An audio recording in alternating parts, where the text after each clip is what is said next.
5 armed men crossed a fence lined with warnings they chose to ignore. They mocked the woman who lived alone on that mountain. They called her a helpless nurse.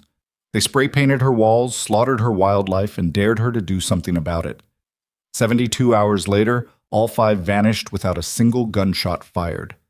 Search crews found abandoned trucks, scattered rifles, and boot prints leading nowhere. No blood, no bullet casings. Only silence so deep it swallowed the entire valley. The county never solved it, but the mountains remembered everything.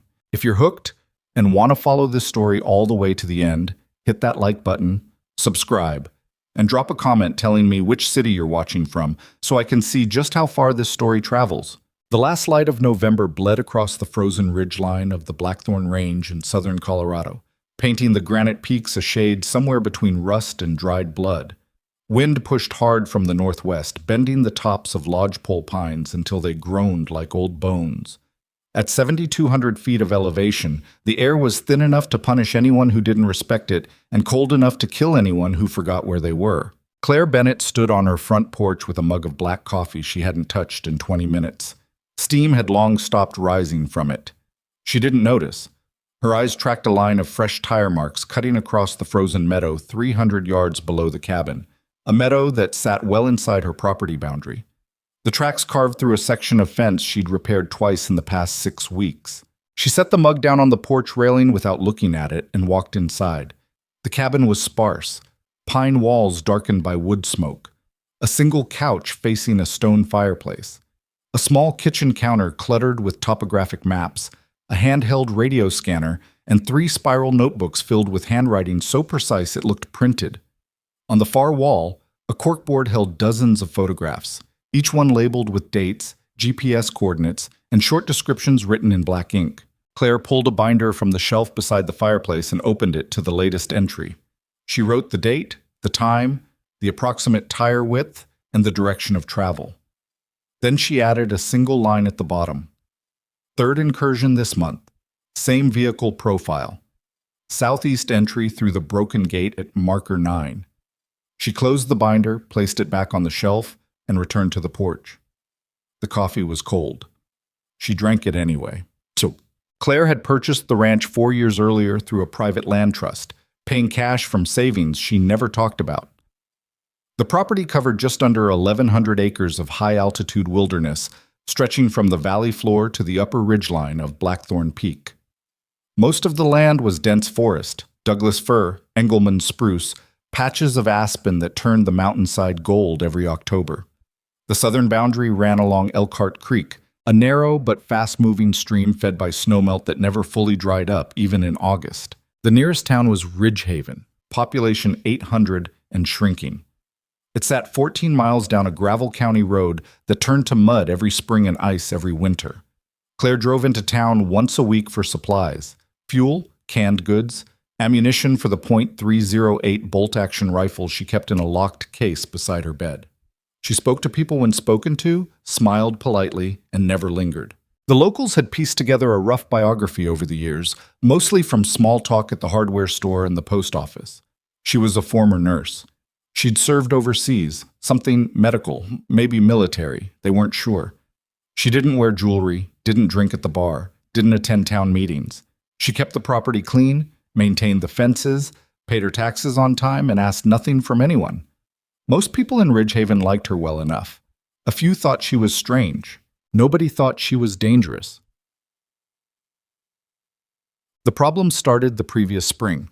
A group of men from the flatlands, trophy hunters who had burned through their welcome on every piece of public land within 200 miles, discovered that the Blackthorn Range still held healthy populations of elk, mule deer, and black bear.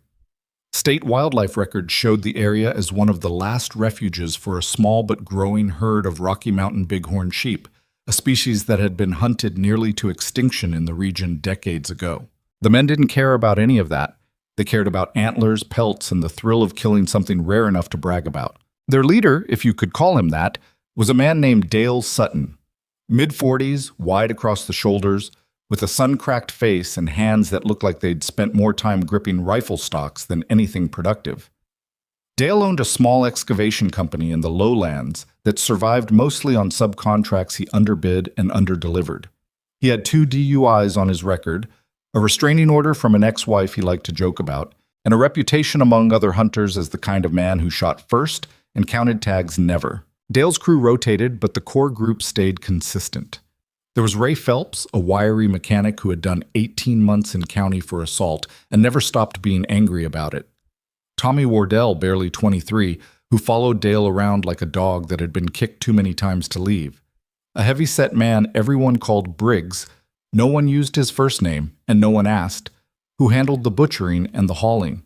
And finally, Kurt Elling, the oldest of the group at 51, a former ranch hand who knew the mountains better than any of them and served as their navigator. They first crossed onto Claire's land in late April, entering through a gap in the southern fence near Elkhart Creek. Claire found the evidence 3 days later: tire tracks, a gutted mule deer carcass left to rot beside the creek, and a half-buried pile of beer cans and cigarette butts. She filed a report with the Ridgehaven County Sheriff's Office. Deputy Marcus Hale drove out, looked at the carcass, took 2 photographs with his phone, and told Claire he'd pass it up the chain. Nothing happened. The second incursion came 6 weeks later in early June. This time, they drove deeper onto the property, following a logging road that hadn't been used in years. Claire's trail cameras, small, weatherproof units she'd positioned at 12 key access points around the perimeter, captured clear images of 2 trucks, a white Ford F-250 and a mud-brown Chevy Silverado, entering through the same southern gap at 4:47 a.m. By the time Claire hiked to the area that afternoon, the damage was worse. A section of fence had been cut with bolt cutters. Tire ruts gouged through a wet meadow where wildflowers were just starting to bloom. She found another carcass, this time a cow elk, pregnant, her belly split open and the calf left beside her in the grass. Claire stood over the scene for a long time. She didn't cry. She didn't curse. She crouched beside the elk, studied the bullet entry wound, high chest, slightly left of center, consistent with a .30 caliber round fired from moderate range, and noted the angle of impact in her notebook. Then she photographed everything. 47 photographs in total, each one framed with a ruler for scale and a compass for orientation, exactly the way she had been trained to document evidence in another life. She filed a second report. Deputy Hale didn't drive out this time. He took the report over the phone, and told Claire that without catching someone in the act, there wasn't much the department could do. "We're stretched pretty thin up here, ma'am," he said. "You might want to consider putting up better signs." Claire looked at the row of signs already lining her fence, bright orange, reflective, clearly marked with no trespassing and private property in letters large enough to read from 50 yards. "I have signs," she said. "Well," Hale said, "maybe bigger ones." She hung up without responding. By August, the incursions had become routine. Dale Sutton's crew crossed onto Claire's land at least once every 2 weeks, sometimes more. They came at night, usually between 3 and 5 in the morning, and stayed anywhere from 6 hours to 3 days. They built temporary camps, lit fires in dry forest, and left behind a trail of destruction that Claire documented with the same meticulous precision she applied to everything. She had now filled 4 binders. Each one contained dated entries, photographs, GPS plots, tire track measurements, bullet casing descriptions, and cross-referenced notes linking specific damage to specific camera timestamps. The system was exhaustive. It was organized. And it was completely useless because no one with the authority to act ever looked at it. Claire drove to Ridgehaven in late August and walked into the sheriff's office for the first time. Sheriff Nathan Brooks was a tall man in his early 50s with thinning gray hair and a permanent squint that came from spending too many years driving into western sun. He had been sheriff for 11 years, running unopposed the last 3 elections because no one else wanted the job. His department consisted of himself, 2 full-time deputies, and a part-time dispatcher named Linda, who also ran the county's only notary service. Brooks listened to Claire for 20 minutes. She laid out the evidence calmly, opening binders on his desk, pointing to photographs, explaining the pattern of escalation. She never raised her voice. She never made accusations she couldn't support with documentation. Brooks leaned back in his chair and rubbed his face with both hands. "Ms. Bennett, I believe you," he said. "I do, but I've got 2 deputies covering 1,800 square miles of county. We had a meth lab blow up in Garnet last week. We've got cattle theft reports coming in from every ranch south of the highway. I can't put a man up on your mountain for weeks at a time waiting for somebody to cut a fence. I'm not asking for that, Claire said. I'm asking you to serve these men with a formal trespass warning based on the photographic evidence I've provided. Their vehicles are registered. I have plate numbers. Brooks looked at the photographs spread across his desk. High resolution, time-stamped. Plate numbers clearly visible. He exhaled slowly. I'll send the letters, he said. But Ms. Bennett, these aren't the kind of men who care about letters. I know exactly what kind of men they are, Claire said. Something in the way she said it made Brooks look up from the photographs. Her voice hadn't changed. Her expression hadn't shifted. But there was a stillness behind her eyes that didn't belong to a retired nurse living alone on a mountain. He filed the paperwork that afternoon. The letters went out in early September. Certified mail, return receipt requested. Each one identified the recipient by name, cited the relevant Colorado trespass statutes, and included copies of the photographic evidence. Dale Sutton's response arrived 2 weeks later, not through the mail, but through Claire's southern fence. She found it on Tuesday morning during her regular perimeter check. Someone had driven a truck through the gate at marker 9 hard enough to rip the steel post out of the ground. Fresh tire tracks led north into the meadow, then looped back south. Spray-painted across the wooden sign at the entrance, in red letters 3 feet tall, were 2 words. Try me. Claire stood in front of the sign for a long time. The wind pulled at her jacket. Frost clung to the grass around her boots. She photographed the damage from 6 angles, measured the tire tracks, and noted the paint type. Cheap hardware store enamel, same brand sold at the Ridgehaven General Store. Then she drove home, heated water on the stove, and sat at her kitchen table with a fresh notebook. She didn't write an incident report this time. She drew a map. The map covered 3 pages of the notebook, hand-drawn with the kind of precision that most people associated with engineering drafts. Every contour line was accurate. Every trail, every creek crossing, every natural choke point where the terrain funneled movement into predictable corridors, all of it rendered in fine black ink with distances marked in meters. Claire had learned to draw maps like this during her second deployment. The unit she served with didn't always have access to satellite imagery in the field, and their medic, her, was expected to contribute more than bandages. She had trained alongside the team's reconnaissance element, learning terrain analysis, route planning, and observation post selection because the commanding officer believed that everyone who went outside the wire needed to understand the ground they stood on. She had been good at it. Better than good. The maps she drew during those years were used on missions she still couldn't talk about. Some of them were probably still classified, filed away in a secure facility somewhere in Virginia alongside after-action reports that described events most people would never believe. But that was another life. She stared at the map of her own property and felt something she hadn't felt in years. A cold, focused clarity that had nothing to do with anger and everything to do with recognition. She recognized the pattern. She had seen it in Helmand Province, in the Korengal Valley, in a dozen remote outposts where small groups of armed men operated with impunity because they believed no one was watching. Someone was always watching. The difference was whether the person watching chose to act. October brought the first real snow, and with it, the worst incursion yet. Claire's trail cameras recorded Dale Sutton's crew entering the property at 3:22 a.m. on a Friday. Both trucks. All 5 men. They drove straight past the southern fence without slowing and continued north along the old logging road for nearly 2 miles before parking in a clearing surrounded by dense spruce. Over the next 48 hours, they killed 3 mule deer bucks, a cow elk, and a young black bear that had been fattening for hibernation near the creek. The bear was shot with a high-powered rifle at close range. The entry wound suggested less than 30 yards, and left where it fell. They took the head and paws as trophies and left the rest. Claire found the scene on Sunday afternoon. She stood over the bear for a long time. It was a young female, maybe 3 years old, not yet fully grown.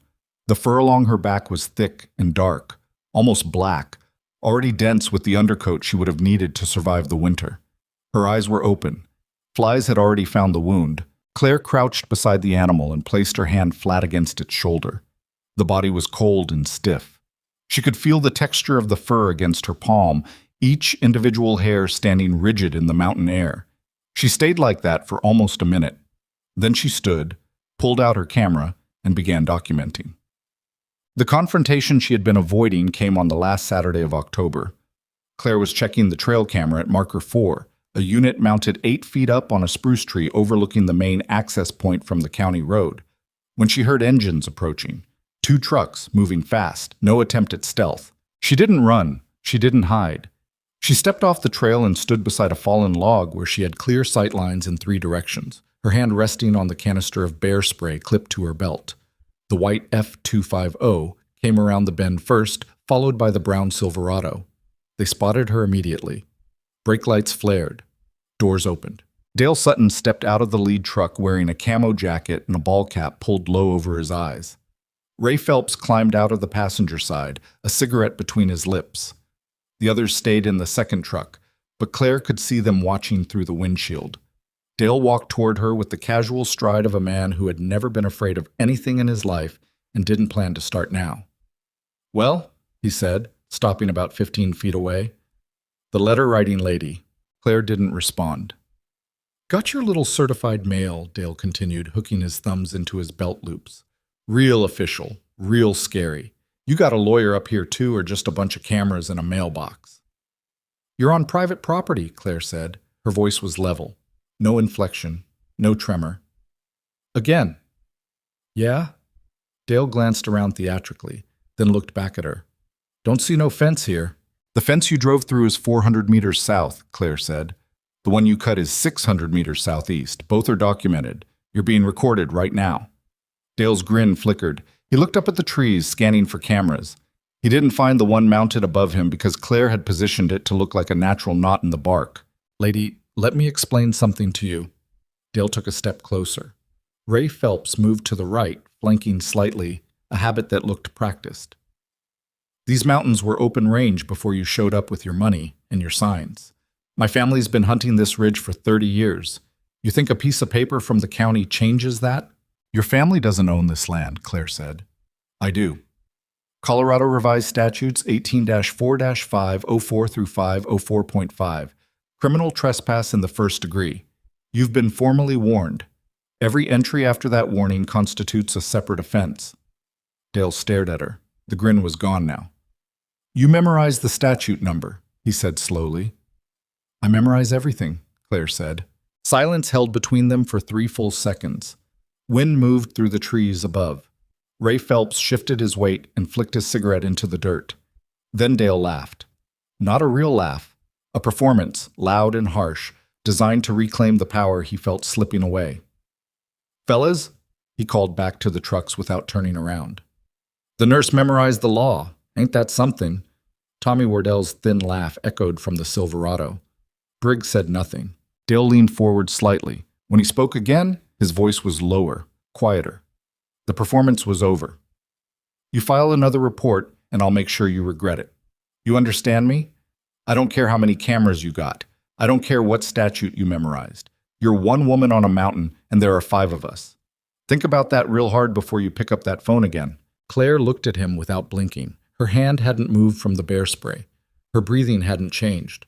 Her pulse, if anyone had bothered to measure it, was 62 beats per minute, exactly where it had been when the trucks first appeared. "Is that everything?" she said. Dale's jaw tightened. He held her gaze for another moment, searching for fear, for submission, for any sign that his words had landed the way he intended. He found nothing. "Let's go," he said to Ray, turning back toward the truck. "This one's crazy." The trucks pulled away in a spray of gravel and mud. Claire watched until they disappeared around the bend, then removed her hand from the bear spray and pulled a small digital recorder from her jacket pocket. She pressed stop. The entire conversation had been captured in high-fidelity audio, including the threat. She labeled the file, noted the time and date, and added it to the evidence archive. Then she walked home through the falling snow, alone, the way she always was. November arrived like a closed fist. Temperatures dropped below 0 at night. The creek froze at the edges. Snow accumulated in the shadows and never melted. The mountains turned from gold to white to gray, and the silence deepened until the only sounds were wind, water, and the occasional crack of a branch surrendering to the weight of ice. Claire adjusted her routine for winter operations without thinking about it consciously. She checked the trail cameras every 3 days instead of every 5, replacing batteries more frequently in the cold. She reinforced the cabin's exterior shutters, stacked firewood under the covered porch, and tested the backup generator twice. She also began running again. Not jogging, running. The kind of running she had done during her years in service, when physical conditioning wasn't optional, and the difference between surviving a bad situation and not surviving it often came down to how fast you could move across broken terrain with weight on your back. Every morning before dawn, she dressed in thermal layers, laced up a pair of worn trail runners, and ran a 6-mile loop through the forest.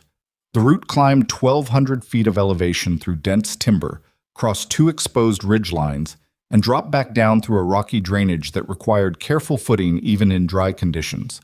In snow, it was treacherous. She ran it anyway. Her body remembered the work before her mind caught up. The first week was brutal, lungs burning, legs cramping, joints protesting the sudden return to punishment after 4 years of relative ease.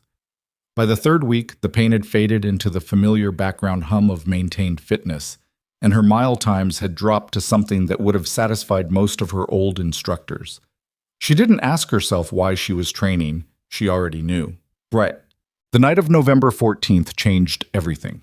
Claire was sitting at the kitchen table reviewing a topographic survey of the northern ridge when the sound reached her.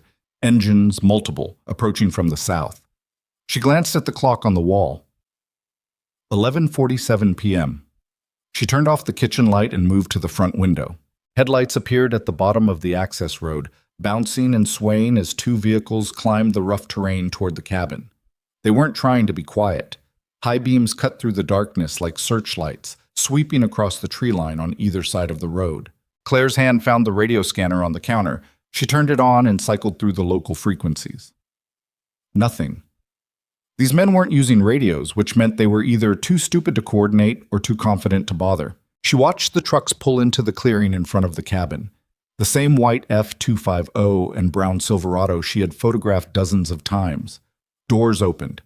Voices carried through the cold air, distorted by distance but recognizable in tone. Laughter, shouting, the sharp crack of a bottle breaking against something hard. Claire moved away from the window and stood in the center of the dark cabin. The fireplace had burned down to coals. The only light came from the faint orange glow of the embers and the cold blue sweep of headlights passing across the walls. She controlled her breathing the way she had been trained. 4 counts in, hold for 4, 4 counts out. Her heart rate stayed steady. Her hands were still. Outside, the men grew louder. "Hey, nurse!" Dale Sutton's voice cut through the night, amplified by the cold air and the acoustic bowl of the clearing. "You in there? Come on out. We brought you a housewarming present." More laughter. A truck horn blared twice. Then the sharp hiss of a spray can, followed by the unmistakable chemical smell of paint. Claire moved to the side window and looked out. Ray Phelps was spray painting the tool shed, the can moving in wide, sloppy arcs. Tommy Wardell was kicking at the firewood stack on the porch, scattering split logs across the ground. Briggs stood beside the trucks with his arms crossed, watching. Kurt Elling sat in the cab of the Silverado, his face lit by the glow of a phone screen. Dale stood in the middle of the clearing with his arms spread wide, performing for an audience that existed only in his own estimation of himself. "What's the matter?" he called toward the cabin. "Too scared to come out? I thought nurses were supposed to be brave. Isn't that what they teach you in nurse school?" He waited. The cabin stayed dark and silent. Dale's grin faltered. He looked back at the others, then at the cabin again. "Fine," he said, quieter now. "Have it your way." He walked to the porch steps, reached into his jacket, and pulled out a folded piece of paper. He set it on the top step, weighed it down with a rock, and stepped back. "Read that when you grow a spine," he said. The trucks left at 12:23 a.m. Claire waited 15 minutes after the sound of engines faded before turning on a single lamp and stepping onto the porch. The note was handwritten in blocky capital letters. "Last warning. Take down the cameras and stop filing reports, or we come back. And this time, we don't just paint." Claire read it twice. She placed it in a clear plastic evidence sleeve, labeled it, and set it on the kitchen table beside the binders. Then she sat down in the dark and closed her eyes. She sat like that for a long time. What happened next wasn't a decision made in anger. Claire didn't slam a fist on the table. She didn't swear or cry or pace the cabin in fury. The transition was quieter than that, and colder, and anyone who had served alongside her would have recognized it immediately. She opened her eyes, stood up, and walked to the hallway closet. Behind the coats and the winter boots, behind a stack of folded wool blankets, sat a black, hard-sided case she hadn't opened in 4 years. It was military-grade polymer, reinforced corners, combination lock, the kind of case that was designed to survive a helicopter crash and keep its contents functional. She entered the combination without hesitating, 3 digits she had never written down and would never forget, and opened the lid. Inside, packed in custom-cut foam, was the equipment she had carried during her last 2 deployments. A pair of Steiner military binoculars with laser range-finding capability. A compact AN/PVS 14 night vision monocular, still holding its 0. A GPS unit loaded with terrain data she had never bothered to delete. A small tactical medical kit, sealed and dated, containing supplies that most civilian first responders had never seen. Communication equipment, a handheld radio compatible with both civilian and military frequencies. And beneath all of it, wrapped in a cloth she had used to clean it exactly once before locking it away, a custom long-range precision rifle chambered in .300 Winchester Magnum. It wasn't the standard issue weapon she'd trained on. It was the one she'd carried during the operations that didn't appear in any official record. The missions where the combat nurse had also served as the team's designated marksman, protecting extraction routes and medical evacuation zones from distances that most people couldn't comprehend. Claire lifted the rifle out of the case and held it in both hands. The weight was familiar. The balance was unchanged. The cold metal and composite stock felt like an extension of her own skeleton, a sensation she had spent 4 years trying to forget. She didn't want this. She had left the service because she was tired of being the person who watched through a scope while the world burned. She had chosen the mountains because she wanted to build something instead of protecting something. She wanted mornings that started with coffee and birdsong, not briefings and threat assessments. But the men who spray-painted her shed and left threatening notes on her porch hadn't given her that choice. The system that was supposed to protect her property and her safety had failed completely. The letters, the reports, the evidence binders, the statute numbers, all of it amounted to paper. And paper didn't stop men like Dale Sutton. She carried the case to the kitchen table and began unpacking each item with the methodical calm of someone performing a procedure she had repeated 1,000 times. She checked the binoculars. Lenses clean, rangefinder battery at 68%. Adequate. She checked the night vision monocular. Power on. Image clear. IR illuminator functional. She checked the GPS. Satellite acquisition in 42 seconds. Terrain overlay loaded. All waypoints from her property survey intact. She checked the medical kit. Seals unbroken. Expiration date still valid on the critical items. Hemostatic gauze, chest seals, tourniquets, injectable antibiotics. She checked the rifle last. Bolt action smooth. Trigger pull consistent. Barrel clean. She didn't mount the scope. Not yet. When she finished, every piece of equipment was laid out on the kitchen table in the same configuration she had used at every forward operating base she'd ever worked from. Medical kit to the left, optics center, communications right, weapon forward. The arrangement was automatic. She hadn't thought about it. Her hands simply knew where everything belonged, the same way a surgeon's hands know the placement of instruments on a tray. She stood back and looked at the table. The cabin was silent. The fire had gone out, cold pressed against the windows. Outside, snow was falling again, covering the tire tracks and the spray paint and the scattered firewood in a thin white layer that would be invisible by morning. Claire Bennett, combat nurse, precision marksman, the woman they called helpless, stood alone in her kitchen at 2 a.m. and understood with absolute clarity that the next time those men crossed her fence, they would be entering terrain that had already been mapped, studied, and prepared by someone who had spent 12 years doing exactly this in places where the consequences were measured in lives. She turned off the lamp and went to bed. She slept the way she always did, deeply, without dreams, with one hand resting on the edge of the mattress exactly 6 inches from the loaded sidearm on the nightstand. 3 days later, Claire began walking the property with different eyes. She followed the old logging roads first, noting distances between natural cover points, measuring sight lines from elevated terrain, identifying the places where vehicles could pass and the places where they couldn't. She moved through the forest the way she had moved through hostile territory overseas, slowly, deliberately, stopping at irregular intervals to listen, observe, and mark positions on the map she carried in her jacket pocket. She spent particular attention on the southern approach, the corridor Dale Sutton's crew had used for every incursion. The terrain there funneled vehicle traffic into a narrow valley between two ridge lines, with dense timber on both sides and a single creek crossing that became the only viable ford when the water was high. Anyone driving north toward the cabin had to pass through that corridor. There was no alternative route. Claire stood at the top of the eastern ridge and looked down at the valley floor. From this position, she could see the entire approach, nearly a mile of open ground before the forest closed in again near the cabin. She noted the position in her notebook. Elevation, 7,340 feet. Bearing to the creek crossing, 187 degrees magnetic. Distance, 1,620 meters. Wind at this altitude, variable, predominantly northwest, 8 to 12 knots. She was not planning to shoot anyone. She had to be absolutely clear with herself about that. The rifle was insurance. The night vision was awareness. The preparation was discipline. Everything she was doing, every map notation, every terrain assessment, every calculated distance, was designed to ensure that she would never need to fire a single round. Because Claire Bennett understood something that Dale Sutton and his crew did not. The most dangerous weapon on a mountain wasn't a rifle. It was the mountain itself. The next 2 weeks passed in disciplined routine. Claire ran every morning. She checked cameras every 3 days. She studied weather patterns, tracking the movement of storm systems across the range and noting how snowfall affected visibility, terrain accessibility, and temperature extremes at different elevations. She also made one more trip to the sheriff's office. Brooks was behind his desk when she walked in. He looked tired.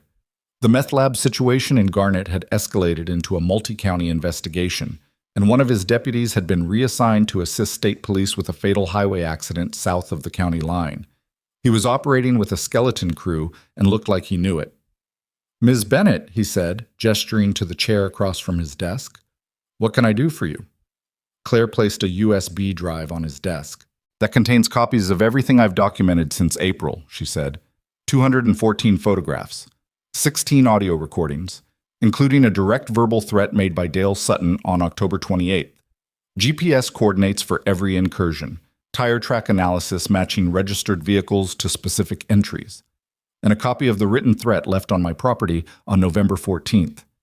Brooks picked up the USB drive and turned it in his fingers.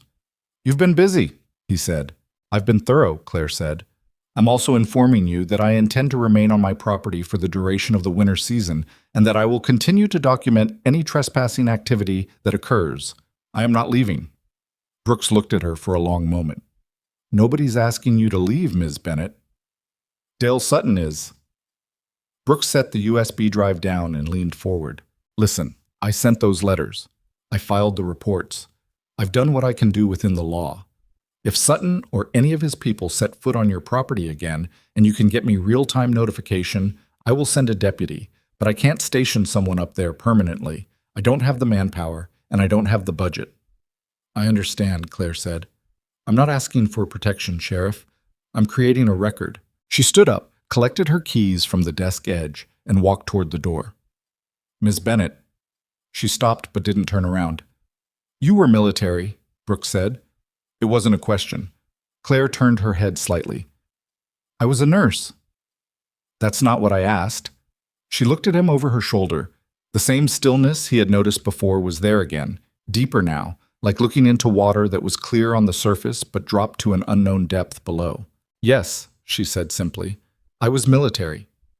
She left before he could ask anything else. Brooks sat at his desk for several minutes after she was gone. Then he picked up the USB drive, plugged it into his computer, and opened the first file. By the time he finished reviewing the contents, it was dark outside and his coffee had gone cold. He leaned back in his chair and said one word to the empty office. "Damn!" The last week of November brought the first major storm of the season.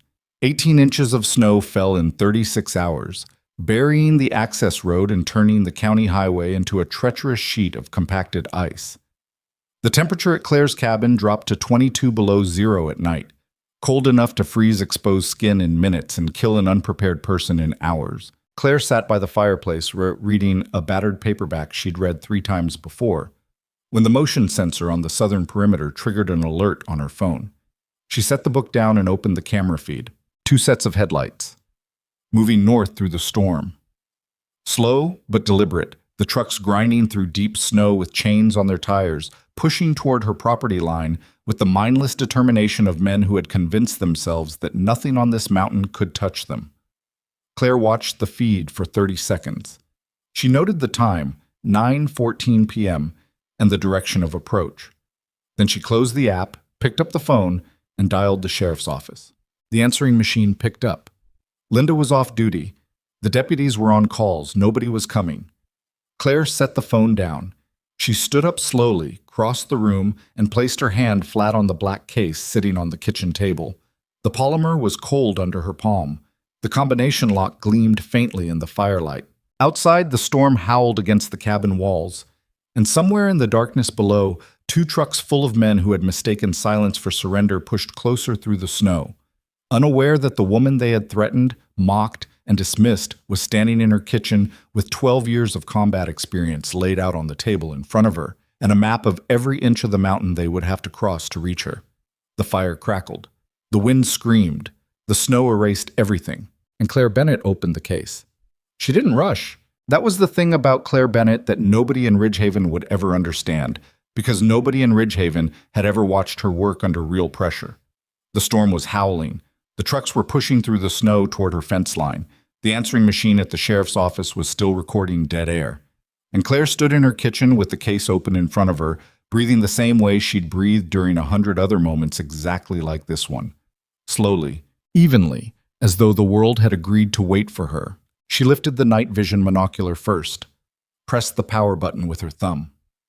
Green light bloomed across her left eye, and the kitchen dissolved into a grainy, phosphorescent landscape of sharp edges and deep shadows. She swept the monocular toward the front window without approaching it, checking the tree line at the edge of the clearing. Nothing moving yet. The trucks were still at least 10 minutes out based on how slowly they'd been crawling through the snow on the camera feed. 10 minutes was more time than she'd ever needed. She clipped the monocular to the head mount she hadn't worn in 4 years, adjusted the strap until it sat flush against her forehead, and set it aside. Then she pulled the binoculars from the case, looped the strap over her neck, and tucked them inside her jacket against her chest, where body heat would keep the lenses from fogging in the cold. The medical kit went into the left cargo pocket of her winter pants. Force of habit.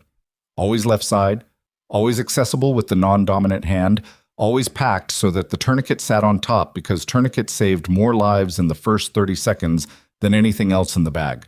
She picked up the GPS unit and powered it on. Satellite lock took 51 seconds, longer than usual because of the storm cloud cover. The terrain overlay loaded, and her property appeared on the screen in pale green contour lines, every waypoint she'd marked over the past 4 years glowing like small white stars scattered across the mountain. She checked the handheld radio. Battery full. She dialed it to the county emergency frequency and left it there, volume low. Then she looked at the rifle. It sat in the foam cut out like a surgical instrument in a sterile tray, precise, inert, waiting. The .300 Winchester Magnum was not a weapon designed for close encounters. It was a precision tool built for distance, for patience, for the kind of controlled violence that happened so far from the target that the shooter could watch the impact through a scope before the sound of the shot even arrived. Claire had used it exactly 11 times in combat. 11 rounds fired across 3 deployments. 11 confirmed effects on target. The specifics of those engagements existed only in classified after-action reports, and in a part of her memory, she had spent 4 years walling off like a condemned room in an otherwise functional building. She did not pick up the rifle. Instead, she closed the case, latched it, and slid it beneath the kitchen table. She would not carry the rifle tonight. That decision was deliberate, and it cost her something, a small, cold knot of vulnerability that settled in her stomach like a swallowed stone. But she made the decision anyway because she understood the difference between preparation and escalation, and she was not ready to cross that line. Not yet. Not unless they forced her across it. She pulled on her heaviest winter shell, zipped it to her chin, and laced her insulated boots tight enough to cut circulation slightly at the ankle, a technique she'd learned from a mountain warfare instructor at Fort Carson who claimed that mild discomfort in the feet kept the mind sharp in extreme cold. She'd never been sure if he was right, but she'd never stopped doing it. She turned off every light in the cabin, killed the generator, let the darkness settle over the rooms like a held breath. Then she stepped out the back door into the storm and vanished. The snow was falling so hard that visibility dropped to less than 40 feet in open ground. In the trees, it was worse. Claire moved through the forest behind the cabin on a route she had walked so many times she could navigate it blind, and tonight she nearly was. The night vision monocular turned the world into a green tunnel of falling snow and skeletal branches, every flake glowing like a tiny tracer round as it drifted through the infrared illuminator's cone. She didn't head toward the trucks. She moved perpendicular to their approach, angling east along the ridgeline above the clearing, climbing through knee-deep powder until she reached a rock outcropping she had identified weeks ago during her terrain assessment.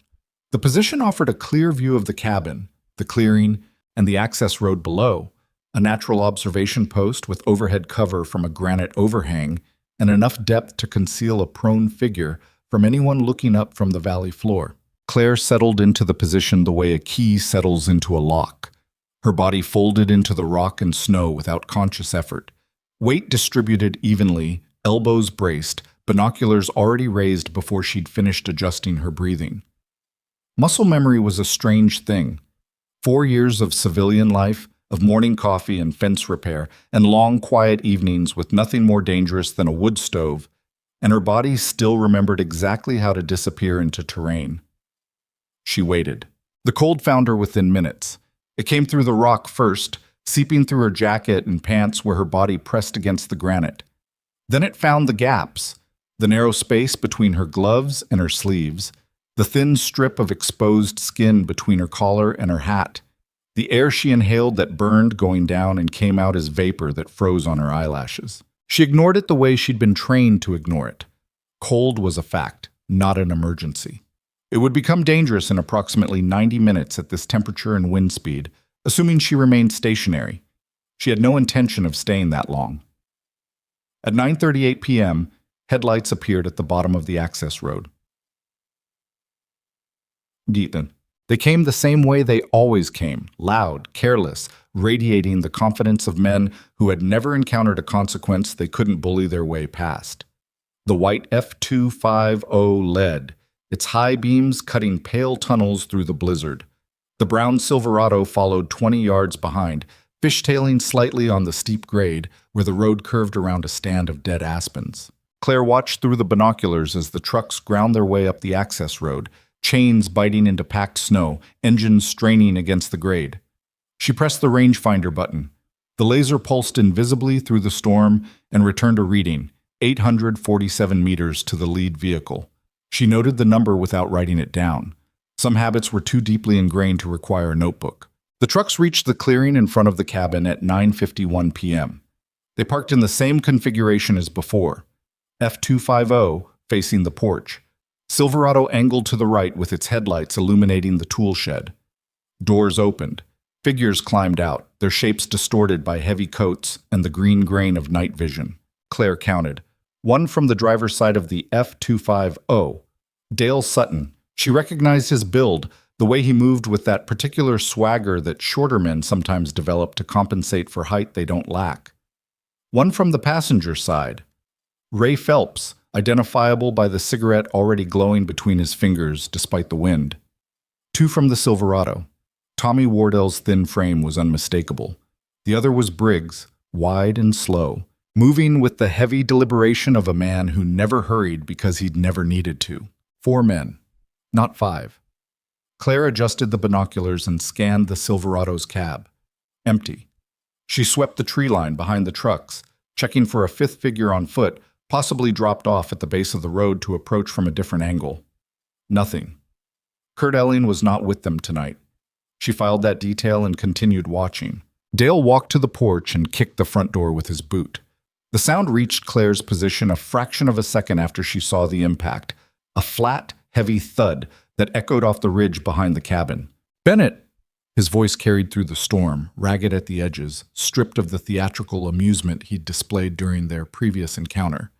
Tonight his tone was different, harder, thinner. The voice of a man who had been drinking and had arrived at the point where alcohol stopped making him feel powerful and started making him feel justified. "Open the door. We need to have a conversation."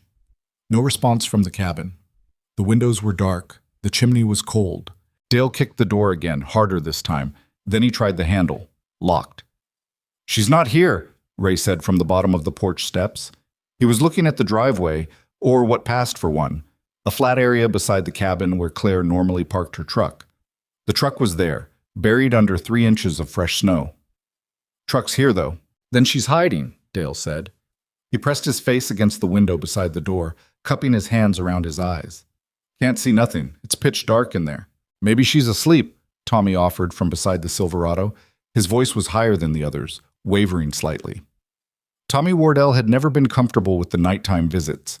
He came because Dale expected him to come, and Tommy's survival strategy in life was to never be the one who said no to the loudest man in the room. "She ain't asleep." Dale stepped back from the window and looked around the clearing.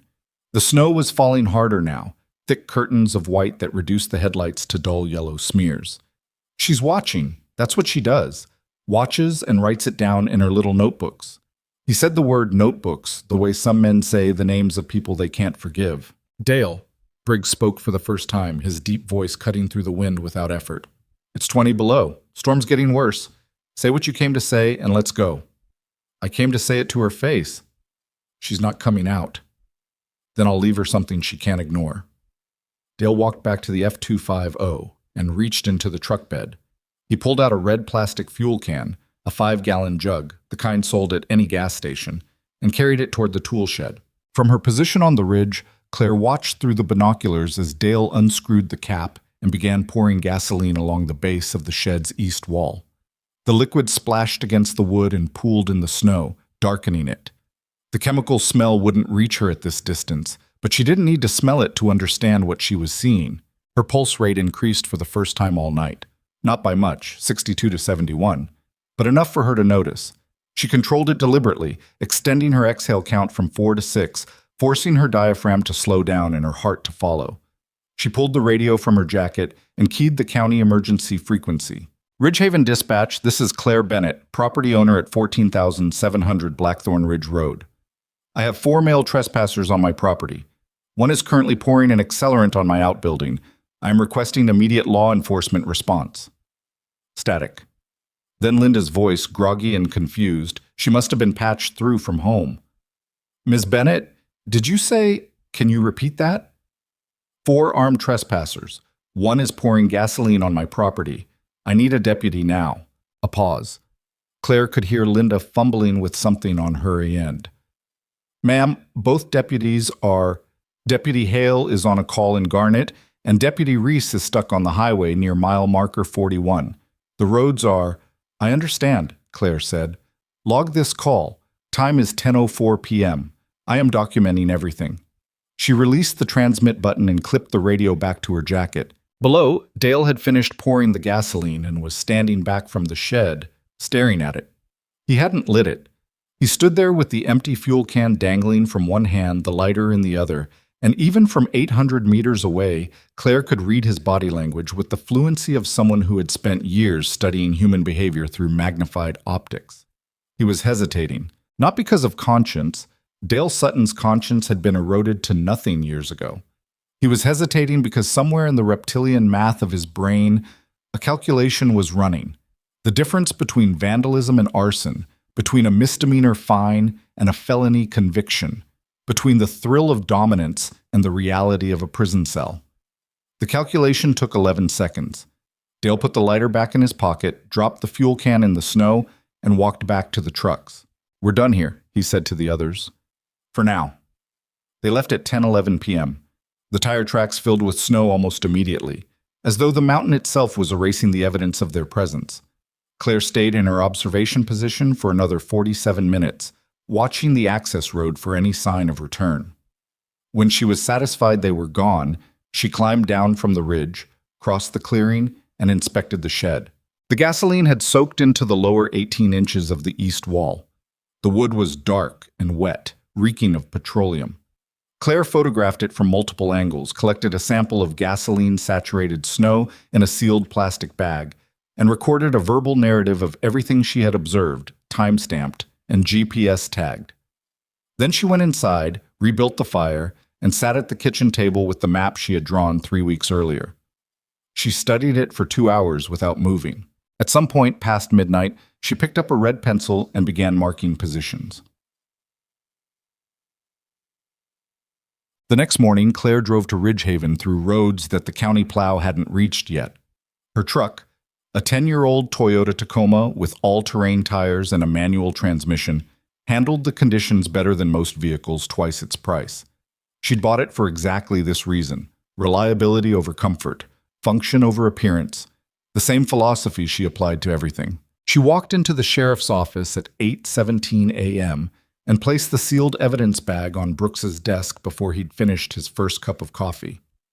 "Gasoline," she said, "poured on my tool shed last night by Dale Sutton at approximately 10:02 p.m. I have video footage from 2 cameras, audio from a radio transmission to your dispatch, and photographic evidence of the accelerant on the structure." He carried a lighter but did not ignite it. Brooks looked at the bag, then at her. "You filed a call with dispatch." "I did. Your deputies were unavailable, both of them." Brooks set his coffee down slowly. The mug left a ring on a stack of papers he'd been meaning to file for a week. "Are you all right?" "I'm not injured. My property was not destroyed, this time." The last 2 words landed in the room like something dropped from a height. Brooks rubbed his eyes. He looked older than he had a month ago. The meth investigation in Garnet had expanded into a federal case, pulling resources he didn't have to spare. His part-time dispatcher was threatening to quit. His budget request for the next fiscal year had been denied by the county commission for the 3rd consecutive cycle. He was a man trying to hold a dam together with his hands while water poured through every crack. "Miss Bennett, I'm going to level with you," he said. "I can add this to the file. I can send it to the DA's office and recommend charges. But the DA's got a backlog that stretches to next summer, and even if he picks it up, Sutton's going to get a court date 6 months from now, post bail the same day, and be back on your mountain before the ink's dry on the warrant. I'm aware of how the system works, Sheriff. Then you know I'm not telling you to give up. I'm telling you what the system can and can't do right now." Claire sat down in the chair across from his desk, the same chair she'd sat in 3 months ago when she'd first laid out the evidence binders. She crossed her legs, rested her hands in her lap, and looked at him with an expression that held neither anger nor frustration. It was something else entirely, something Brooks couldn't quite name. "Let me ask you a direct question," she said. "If Dale Sutton lights that shed on fire with me inside it, how long will it take for a deputy to reach my property?" Brooks opened his mouth, then closed it. "In current conditions," Claire continued, "with the roads in their present state and both deputies assigned to other calls, response time to my location would be approximately 45 minutes to 1 hour. Is that accurate?" Brooks didn't answer. He didn't need to. They both knew the number. "I'm not criticizing your department," Claire said. "You're understaffed and underfunded, and the geography works against you. I understand that, but I need you to understand something in return." She leaned forward slightly. "I'm not going to wait 45 minutes for someone to save me. I'm not going to wait at all. I have the legal right to defend my property and my life under Colorado law, and I have the training to do it effectively. I am telling you this now, in your office, on the record, because I want there to be no ambiguity about my intentions if something happens on that mountain." Brooks looked at her for a long time. Outside his office window, the morning sun was trying to break through the overcast, throwing pale light across the snow-covered parking lot. "What kind of training?" he asked quietly. "The kind the government doesn't talk about." "That's not an answer." "It's the only one I'm authorized to give." Brooks leaned back in his chair. He studied her, the way she sat perfectly still, the way her eyes didn't wander, the way she spoke without filler words or nervous gestures. He'd been in law enforcement for over 20 years. He'd interviewed thousands of people. He knew what confidence looked like, and he knew what delusion looked like. And the woman sitting across from him was operating on a level of certainty that didn't come from YouTube tutorials or weekend survival courses. "Combat nurse," he said. "That's what your records show." "My accessible records show that, yes." "And the inaccessible ones?" Claire stood up. She buttoned her jacket with precise, efficient movements, left side first, then right, the way someone does when they've worn tactical gear for so long that the sequence becomes automatic even in civilian clothes. Sheriff, if Dale Sutton and his crew come onto my property again, I won't be calling dispatch. I won't be filing another report. I'll handle it myself, within the law, using the skills I was trained to use. You can interpret that however you need to. She turned and walked toward the door. Bennett? She stopped. Don't do anything I'll have to investigate. Claire didn't look back. I never do. The door closed behind her with a soft click that somehow sounded louder than a slam. She spent the next 6 days preparing, not in the way a frightened person prepares. Boarding windows, stockpiling ammunition, building barricades. Claire's preparation looked nothing like panic because it wasn't panic. It was operational planning, the kind she had learned during 3 overseas deployments and refined under conditions that would have broken most people she'd ever met. She started with the terrain. Every day, regardless of weather, she left the cabin before first light and walked a different sector of the property. She moved slowly, stopping every 100 meters to observe, to listen, to note the way the snow sat on the ground and how the wind moved through the trees. She identified the places where the snowpack was deep and soft, natural traps that could swallow a man to his waist and hold him there while his body temperature dropped. She found the frozen creek crossings where the ice was thick enough to support a person's weight, and the ones where it wasn't, where a wrong step would plunge a boot through the surface into water cold enough to cause immediate incapacitation. She marked animal trails that ran along the ridgelines, paths worn into the terrain by years of elk and deer migration that offered the fastest foot travel through the forest. She noted the stands of deadfall timber where fallen trees had created natural barriers, channeling movement into narrow corridors that couldn't be bypassed without climbing. She identified the rock formations that created acoustic shadows, places where sound was absorbed or deflected by the terrain, making it impossible to determine the direction of a noise. All of it went onto the map. Red pencil for hazards, blue for routes, black for observation positions, green for emergency egress points, places where she could disappear into terrain so broken and dense that no one without specialized training could follow. By the end of the 6th day, the map covered both sides of 3 notebook pages and looked like the operations overlay from a military briefing. Every contour line, every trail, every water crossing, every choke point was marked and measured. Distances were recorded in meters. Bearings were magnetic, corrected for the local declination of 8.5 degrees east. Elevation changes were noted at 50-meter intervals. Claire taped the map to the kitchen wall and stood back. She had mapped her own property the way she had once mapped hostile territory in the Korengal Valley, with the understanding that knowing the ground was the single most important advantage a smaller force could have over a larger one. 5 men with trucks and rifles were a threat on open ground. In terrain they didn't understand, in conditions they weren't prepared for. Against an opponent who had memorized every fold and feature of the landscape, they were something else entirely. They were lost before they even started. On the 7th day, Kurt Elling came alone. Claire saw him on the Southern Trail camera at 2:14 in the afternoon, a single figure on foot, moving north along the creek bank with a hunting rifle slung across his back and a day pack hanging from one shoulder. No truck, no companions. He had parked somewhere outside her property line and walked in, which told Claire 2 things immediately. He didn't want to leave tire tracks, and he didn't want the others to know he was here. She watched the camera feed on her phone for 3 minutes, tracking his movement as he passed from one camera's field of view to the next. His pace was steady but cautious, the walk of a man who knew mountains and respected them.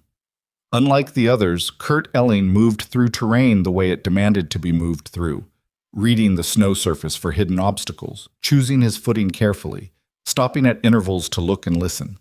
Claire put on her jacket and went to meet him. She intercepted him at the creek crossing near Marker 6, stepping out from behind a spruce tree at a distance of about 30 feet, close enough to speak without shouting, far enough to maintain space. Kurt saw her immediately and stopped walking. His hand didn't move toward his rifle. His body didn't tense. He just stood there in the snow, breath steaming, looking at her with an expression that was harder to read than any of the others. "You're on my property," Claire said. "I know. Your rifle." Kurt slowly unslung the weapon and set it stock down in the snow, leaning it against a tree trunk within his reach, but clearly not in a firing position. It was a gesture of partial trust. I'm not threatening you, but I'm not disarming myself either. Claire noted the rifle type. Remington 700, bolt action, .30-06. Worn stock, well-maintained barrel. A working tool, not a trophy piece. Kurt Elling was the only member of Dale's crew who treated hunting as a skill rather than an entitlement. I didn't come here to cause trouble, he said. That distinction would carry more weight if you weren't trespassing. Kurt exhaled through his nose. Plumes of vapor hung in the still air between them. The creek beside them made no sound. It was frozen solid beneath the snow, silent as a held breath. I came to tell you something, he said, and you're not going to like hearing it, but you need to hear it. Claire waited. She didn't shift her weight, didn't cross her arms, didn't give him any reaction to work with. Dale's getting worse, Kurt said. The drinking, the talk. He's been going on for weeks about how you humiliated him with those letters and those cameras. He's not rational about it anymore. This isn't about hunting. It stopped being about hunting a long time ago. This is about him feeling like a woman made him look small, and he can't let that go. I didn't make him look like anything, Claire said. I documented his crimes. I know that. You know that. Dale doesn't see it that way. Kurt pulled off his glove and rubbed his right hand, working circulation into fingers that had gone white at the tips. He's been talking about coming up here again, not to hunt, not to harass you. He's talking about something worse. Define worse. He's talking about making sure you leave this mountain permanently. His words, not mine. The wind shifted. Snow fell from a branch somewhere above them with a soft thump. Claire's expression didn't change. And you're telling me this because? Kurt put his glove back on and looked at her directly. His eyes were pale gray, weathered and tired. He was 51 years old, and in that moment, he looked every year of it. Because I've been doing this for 30 years, hunting, guiding, working the mountains. I've done things I'm not proud of. I've crossed lines I shouldn't have crossed. I've been with Dale's crew because it was easy, and because I told myself it didn't matter. He paused. But I'm not going to be part of what he's planning. I've got a daughter in Grand Junction. She's 17. If she knew half the things I've done up here, she wouldn't look at me the same way. He stopped talking. The silence that followed wasn't uncomfortable. It was the silence of a man who had said what he came to say and was waiting to see if it mattered. Claire studied him for a long moment. She had spent years reading people through rifle scopes and across interrogation tables, and in the controlled chaos of field hospitals where the difference between a soldier who would survive and one who wouldn't sometimes came down to what you saw in their eyes. Kurt Elling wasn't performing. He was scared, not of her, but of where this was heading. When? She asked. I don't know exactly. Soon. He's waiting for the next big storm. Wants the roads closed so nobody can get up here even if you call for help. He thinks the weather will give him cover. It won't.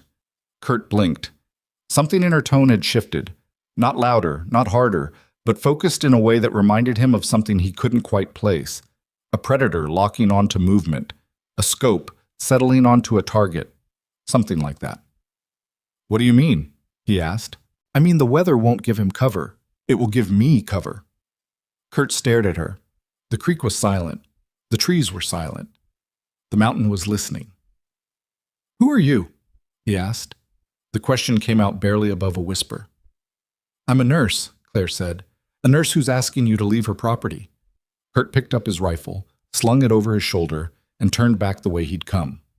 He walked 7 or 8 steps, then stopped and looked back. I tried to warn you. You did, Claire said, and I'm telling you something in return. When Dale comes up this mountain again, don't be with him. Whatever you owe those men, it's not worth what's going to happen. Kurt's face changed. It was subtle, a slight tightening around the mouth, a widening of the eyes that lasted only a fraction of a second.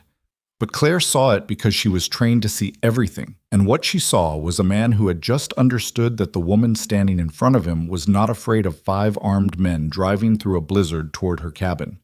She was preparing for them. He turned and walked south without another word, and the snow swallowed his footprints within the hour. Claire returned to the cabin and sat at the kitchen table for a long time, staring at the map on the wall. The red marks she'd made over the past week formed a pattern that would have been meaningless to anyone who hadn't studied terrain the way she had, But to Claire, they told a story as clear as text on a page. The mountain was full of hazards that would punish anyone who moved through it without knowledge and preparation. Deep snow in the meadows, unstable ice on the creek crossings, deadfall barriers in the timber, rock formations that created natural dead ends, ridge trails that narrowed to 18 inches with steep drops on both sides. None of these were traps. None of them were manufactured. They were simply the mountain being a mountain, indifferent, unforgiving, and lethal to anyone who treated it as scenery instead of terrain. Claire didn't need to build traps. She needed to guide her pursuers into terrain that would do the work for her. She picked up her pencil and began drawing arrows on the map, thin lines that traced routes through the property's most unforgiving sectors, routes that looked passable from the ground but led into dead ends, routes that crossed ice too thin to support a man's weight, routes that climbed exposed ridgelines where the wind chill could drop below -40 in a storm, routes that a panicking man fleeing through unfamiliar terrain in the dark would follow instinctively because they appeared to be the path of least resistance. The path of least resistance was always the most dangerous route on a mountain. Dale Sutton didn't know that. His crew didn't know that.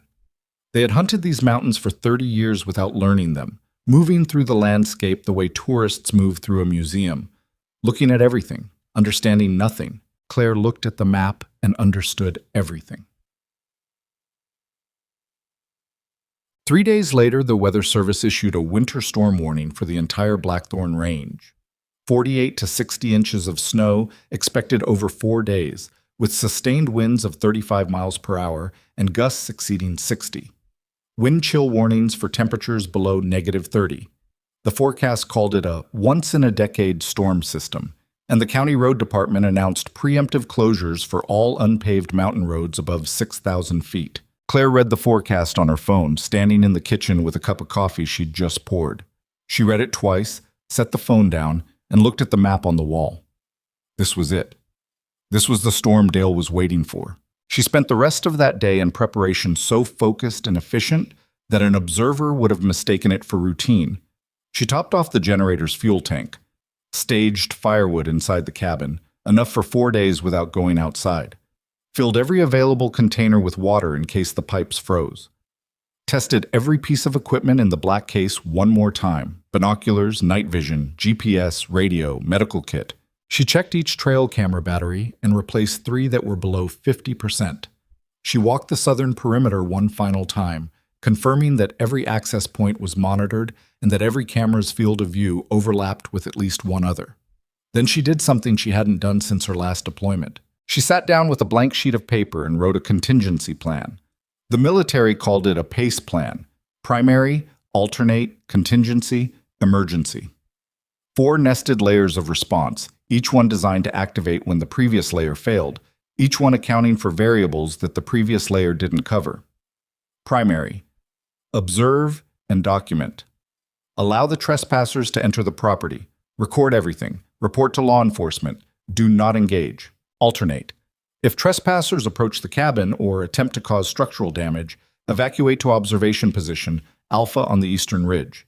Maintain surveillance. Radio for emergency support. Contingency: if trespassers pursue into the forest, begin movement along the pre-planned route network. Use terrain knowledge to maintain distance and control the direction of pursuit. Lead pursuers into hazard zones where environmental conditions will force them to abandon the chase. Emergency: if directly threatened with lethal force, respond with all available means. Defend life. No restrictions. She read the plan once, folded it, and placed it in the inside pocket of her jacket. She didn't want to reach contingency. She was certain she wouldn't need emergency. But she had been trained by people who planned for every outcome, including the ones they hoped would never happen, and that training ran deeper than any 4 years of civilian life could erase. The storm arrived 2 days early. It came from the northwest like something alive, a wall of dark cloud that swallowed the peaks and dropped the temperature 15 degrees in less than an hour. By late afternoon, the snow was falling so hard that Claire couldn't see the tree line from her porch. By evening, the wind had reached the predicted 35 miles per hour and was building. The cabin creaked and groaned under the pressure, and ice began forming on the inside of the windows where condensation met cold glass. Claire built the fire up, ate a simple dinner of canned stew and bread, and settled into the chair by the fireplace with a radio scanner on the table beside her, and her phone showing the camera feeds in a rotating cycle. At 8:47 p.m., the motion sensor on marker 9 triggered. Claire picked up the phone. The camera image was degraded by snow and wind, barely more than a smeared collection of shapes and shadows. But the headlights were unmistakable. 2 sets, close together, pushing north through the storm on the access road. She watched for 30 seconds, confirming direction of travel and speed. Then she stood up, pulled on her jacket, laced her boots, and strapped the night vision monocular to her head. She clipped the binoculars to her chest, the radio to her belt, the GPS to her left wrist, and the medical kit into her cargo pocket. She slung a small day pack over her shoulders containing emergency rations, a space blanket, chemical hand warmers, and 2 extra batteries for the night vision. She did not open the black case under the table. She walked to the back door, gripped the handle, and paused.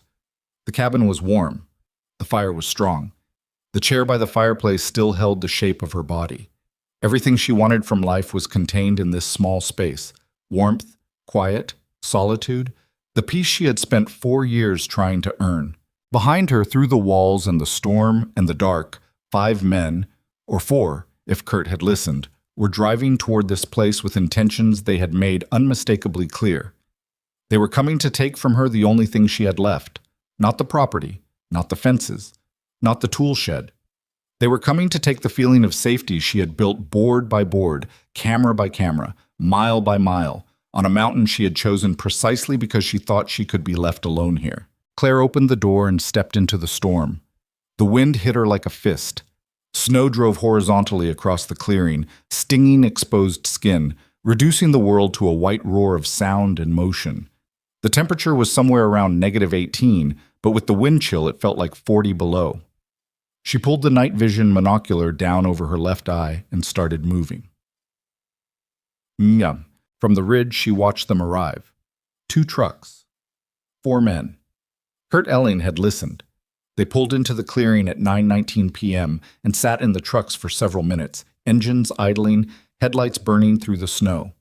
Claire could see the vapor plumes from their exhaust pipes, 2 ghostly columns rising and shredding in the wind. At 9:26 p.m., Dale Sutton stepped out of the F-250. He was carrying a rifle. Claire adjusted the binoculars. The weapon was a semi-automatic. She couldn't identify the exact make at this distance and in these conditions, but the profile was consistent with an AR platform rifle. Not a hunting weapon. A weapon designed to put rounds on target at close to medium range, rapidly, without the shooter needing to cycle a bolt between shots. Dale had come prepared for a different kind of encounter. Ray Phelps exited next, also armed. A shotgun, pump action, short barrel. The kind of weapon that law enforcement used for building entries and that civilians bought for home defense. Tommy Wardell climbed out of the Silverado with what appeared to be a lever-action rifle, probably a .30-30, a deer gun. And Briggs emerged last, his massive frame blocking the Silverado's interior light for a moment before he slammed the door. No visible weapon, but his right hand stayed inside his jacket in a way that suggested a holstered sidearm. 4 armed men. 1 occupied cabin. 1 woman they believed was inside. Claire's pulse held steady at 64 beats per minute. Dale walked to the porch and hammered on the door with his fist. "Bennett, open up! I'm done playing games with you." Silence from the cabin. Dale kicked the door. The wood splintered slightly at the latch but held. He kicked it again, harder, and the frame cracked but didn't give. "Ray, help me!" Both men slammed their shoulders into the door. On the 3rd attempt, the latch tore free and the door swung inward, slamming against the inside wall. Dale stumbled into the cabin, rifle first, sweeping the room the way someone who had watched too many movies and attended 0 actual training courses sweeps a room. Too fast, too high, not checking corners. The cabin was empty. Claire watched as flashlight beams slashed through the interior, visible through the windows. She watched Dale move from room to room. She watched him come back to the front porch and stand there in the storm, looking out at the mountain with a flashlight in one hand and a rifle in the other, scanning the tree line for movement he would never find because the person he was looking for was 800 meters above him in a position he didn't know existed. "She's gone!" Dale shouted over the wind. "Truck's here, but she's gone! She's out there somewhere." "Then let her freeze," Ray said. He was standing in the doorway, one hand on the frame, looking up at the sky with the expression of a man who is rapidly reassessing the intelligence of this decision. "It's 20 below. She'll come back when she's cold enough, and we'll be waiting." "She won't come back," Dale said. The certainty in his voice was startling. "That's what you don't understand about her. She's not like other people. She doesn't scare the way you think she should." It was the most perceptive thing Dale Sutton had ever said about Claire Bennett. It was also the last accurate assessment he would ever make. "We go find her," Dale said. "Tonight. All of us. She's on foot in a blizzard. How far could she have gotten?" Tommy's voice came from the Silverado, thin and pleading. "Dale, come on, man. We don't know this mountain. Not in the dark. Not in this weather." "I know this mountain," Dale snapped. "I've been hunting it my whole life." "You've been driving across it," Briggs said, speaking for the second time that night. "That's not the same thing." Dale turned on him. "You want to sit in the truck? Fine, sit in the truck. But I'm finding her tonight, and when I do, she's going to understand what happens when you push a man past his limit." The wind howled. Snow pelted the cabin walls. The trees beyond the clearing bent and groaned under the weight of ice and wind. Dale stepped off the porch and started walking toward the tree line, flashlight beam cutting through the blizzard, rifle held across his chest. After a moment, Ray followed. Then Tommy, reluctantly, casting one last look at the warm glow of the cabin behind him. Briggs stood at the truck for nearly 30 seconds. Then he reached into the cab, pulled out a heavy flashlight, and walked after the others. From her position on the ridge, Claire watched all 4 men enter the forest. She counted to 60. Then she stood up, brushed the snow from her jacket, and began moving along the ridgeline, not away from them, but parallel to them, matching their pace, staying above them, staying invisible. The mountain had been waiting for this, and so had she. The 4 flashlight beams moved through the timber like drunk fireflies, swaying and bobbing without pattern, punching holes in the darkness that closed immediately behind them. From above, Claire tracked their progress with the night vision monocular, watching the green-lit figures stumble through snow that reached their knees in the sheltered areas and their thighs in the drifts. They were heading north-northwest, roughly following the old logging road, which told Claire they had no plan beyond walking in the general direction they'd last seen her truck. Dale was in front, moving fast, fueled by rage and cheap whiskey and the kind of adrenaline that makes a man feel invincible for about 40 minutes before his body starts collecting the debt. Ray was 5 meters behind and slightly to the right, shotgun cradled against his chest, flashlight duct taped to the barrel in a makeshift weapon light that bounced and jerked with every step. Tommy trailed 20 meters back, his thin frame already hunching against the wind, his pace slowing. Briggs brought up the rear, moving with the heavy, deliberate steps of a man who understood he was making a mistake but had decided to make it anyway. Claire moved along the ridgeline above them without a flashlight. She didn't need one. The night vision turned the snow-covered terrain into a phosphorescent map she had already memorized, and her feet found the trail she'd walked dozens of times in the past 2 weeks with the precision of a needle following a groove. She maintained a lateral distance of approximately 300 meters and an elevation advantage of roughly 120 feet. At this range, she was invisible to them, a shadow moving above the tree line in a direction they weren't looking because they weren't trained to look anywhere except straight ahead. The first thing she needed to do was separate them. Dale's crew moved the way untrained men always move through hostile terrain, in a loose cluster, staying close to each other for comfort, rather than spacing out for tactical advantage. They talked to each other constantly, their voices carrying through the forest with the complete disregard for noise discipline that Claire associated with every group of armed civilians she'd ever encountered. "Anything?" Dale called back over his shoulder without stopping. "Snow," Ray answered. "That's what I see, Dale. Snow and trees and more snow. She left tracks somewhere. Nobody walks through this without leaving tracks. Maybe she's back at the cabin by now, circled around while we're out here freezing our... She's not at the cabin. She's watching us right now. I can feel it." Dale was closer to the truth than he knew. But his instinct was aimed in the wrong direction. He kept scanning the trees to his left and right, expecting movement at ground level. He never looked up. Claire reached a section of the ridge where the terrain split into 2 descending spurs separated by a narrow drainage. The left spur led toward a section of dense deadfall she'd mapped 10 days ago, a tangle of fallen spruce trees that created a natural barrier extending nearly 200 meters across the hillside.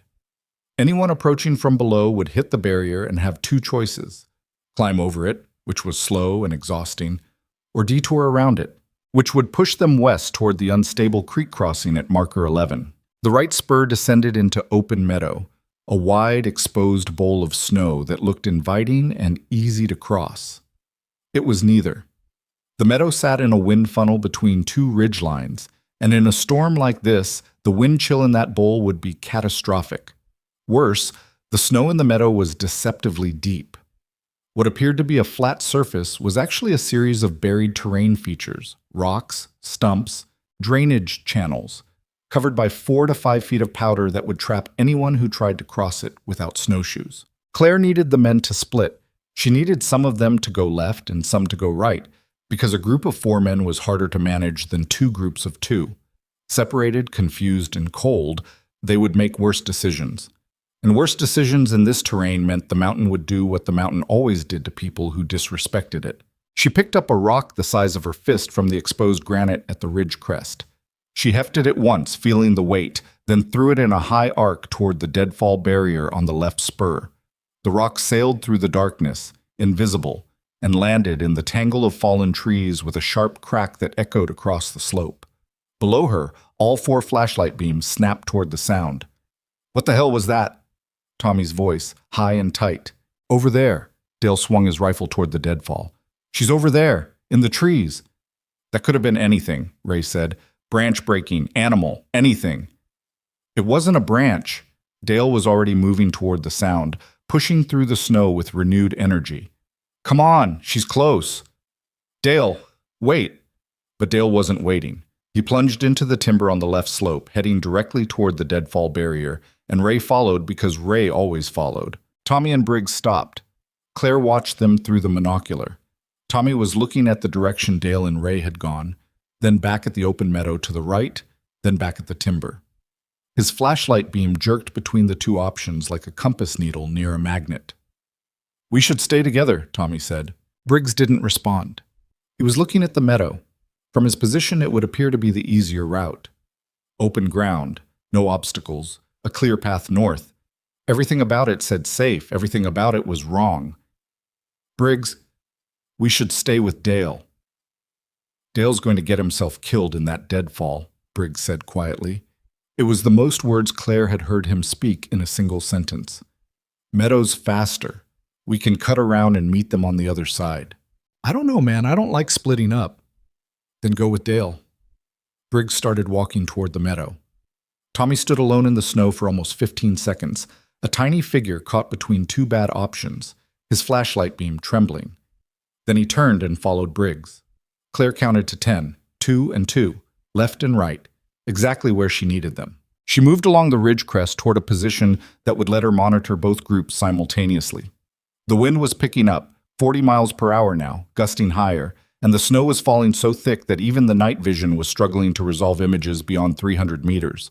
She'd have to work closer. She dropped off the ridge and began descending through the timber on the left side, angling toward the deadfall barrier where Dale and Ray were about to discover that the terrain they'd chosen was considerably less cooperative than they expected. Also, Dale hit the deadfall at full speed and immediately regretted it. The barrier was a chaos of fallen trees, some still attached to their stumps at sharp angles, others snapped and collapsed into interlocking piles that stood 6 to 8 feet high. Snow covered everything, concealing gaps between the logs, where a misplaced foot would drop through into empty space below. The first time Dale stepped between 2 logs and his right leg plunged down to his hip, he swore so loudly that the sound bounced back at him from 3 directions. "Damn it!" He hauled himself out, grabbing a branch that snapped in his hand and sent him sprawling sideways. His flashlight hit a log and the beam spun crazily before he caught it. "Ray, give me a hand." Ray was 10 feet behind, picking his way through the deadfall with marginally more care but no more skill. The shotgun was useless here. He couldn't hold it and climb at the same time, so he'd slung it across his back, where it caught on every branch and trunk he tried to squeeze past. "This is insane," Ray said, breathing hard. His face was red even in the cold, exertion and frustration mixing into something that looked close to panic. "We can't get through this." She got through it. Maybe she didn't come this way, Dale. Maybe that sound was a raccoon or a... It wasn't a raccoon. Dale pulled himself over a fallen trunk and dropped down the other side into a space barely wide enough to stand. Snow cascaded off the logs above him and showered down his collar. He wiped it away with a violent motion and looked around. The deadfall extended in every direction, a three-dimensional maze of wood, ice, and snow that offered no clear path forward, backward, or to either side. He was trapped. Not physically, he could still move, but practically. Every direction required climbing, crawling, or forcing his body through gaps that were designed by gravity and decay to resist exactly that kind of passage. Dale? What? We need to go back. Dale didn't answer. He stood in the middle of the deadfall, chest heaving, his breath coming in rapid plumes that the wind shredded and carried away. His hands were shaking, not from cold, though the cold was savage, but from the unfamiliar sensation of being in a situation he couldn't control through force or intimidation. The mountain didn't care how loud he yelled. The snow didn't flinch at threats. The fallen trees didn't move out of his way because he owned a truck and a rifle and a reputation. Dale. Shut up, let me think. Claire was 60 meters away, prone behind a snow-covered log on slightly higher ground, watching through the monocular. She could see Dale's flashlight beam stabbing uselessly at the deadfall. She could see Ray struggling to free his shotgun from a branch that had snagged the sling. She could hear their voices, distorted by wind but comprehensible. She waited. The decision she'd been weighing since Kurt Elling's visit had crystallized during the past hour into something hard and clear. She would not engage these men physically. She would not fire a weapon. She would not lay a hand on any of them. What she would do was exactly what she'd done during her most effective operations overseas. Control the environment, control the information, and let the enemy defeat themselves. In the Korengal Valley, her unit had called it terrain denial.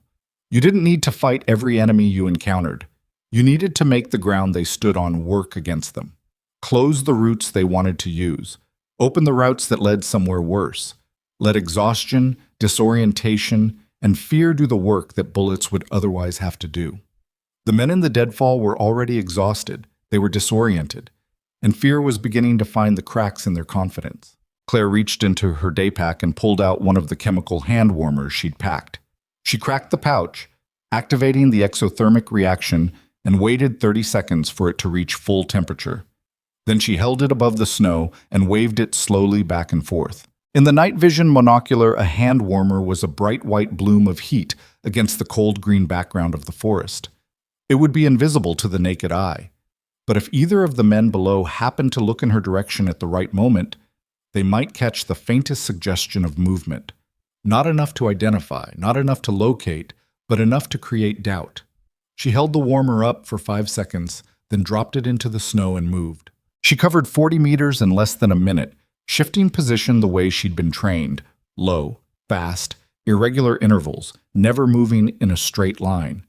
By the time she stopped, she was on the opposite side of the deadfall from where she'd been, and the men's attention, if they'd noticed anything at all, was pointed at empty space.